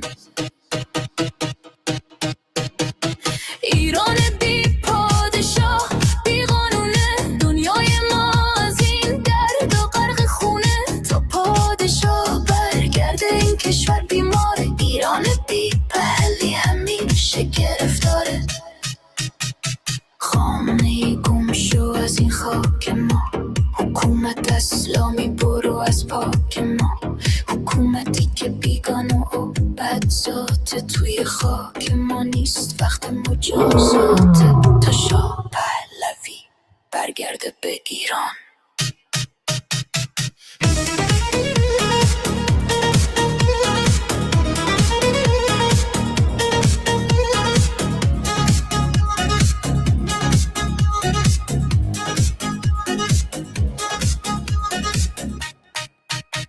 شما تروریست و قاتل و دزدید، گلوی ملت رو با بیرحمی جزید. با خون ما این کشور رو دزدیدید، از خشم این ملت مگه نترسیدید؟ ما یه زندگی ساده و آزاد میخوایم، صبح بدون ترس و فریاد میخوایم. دوباره بیگان و مستی و لبخند، بدون سانسور و زور و این بند. خورشید و شیر دوباره تابان میشه، پرچم واقعی توی جهان میشه. ایران دوباره پارس و پر روره، تا این شب تار نزدیک نوره. مردم ایران ادامه بدین، راه رو برای شاه باز کنین. این ویروس رژیم رو پاک کنین، جا بدیم به عصر طلای ایران. روی پا میمیریم نه روی زانو، آزادی حقمونه اینو میدونیم. تا آخر میجنگیم بدون ترس، ایران آزاد نزدیک میبینیم.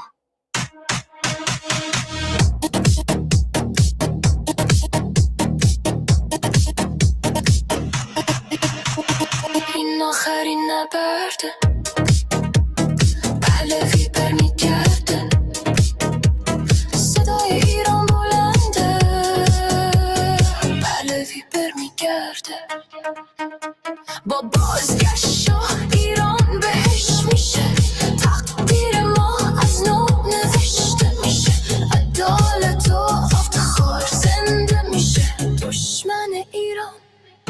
شرمنده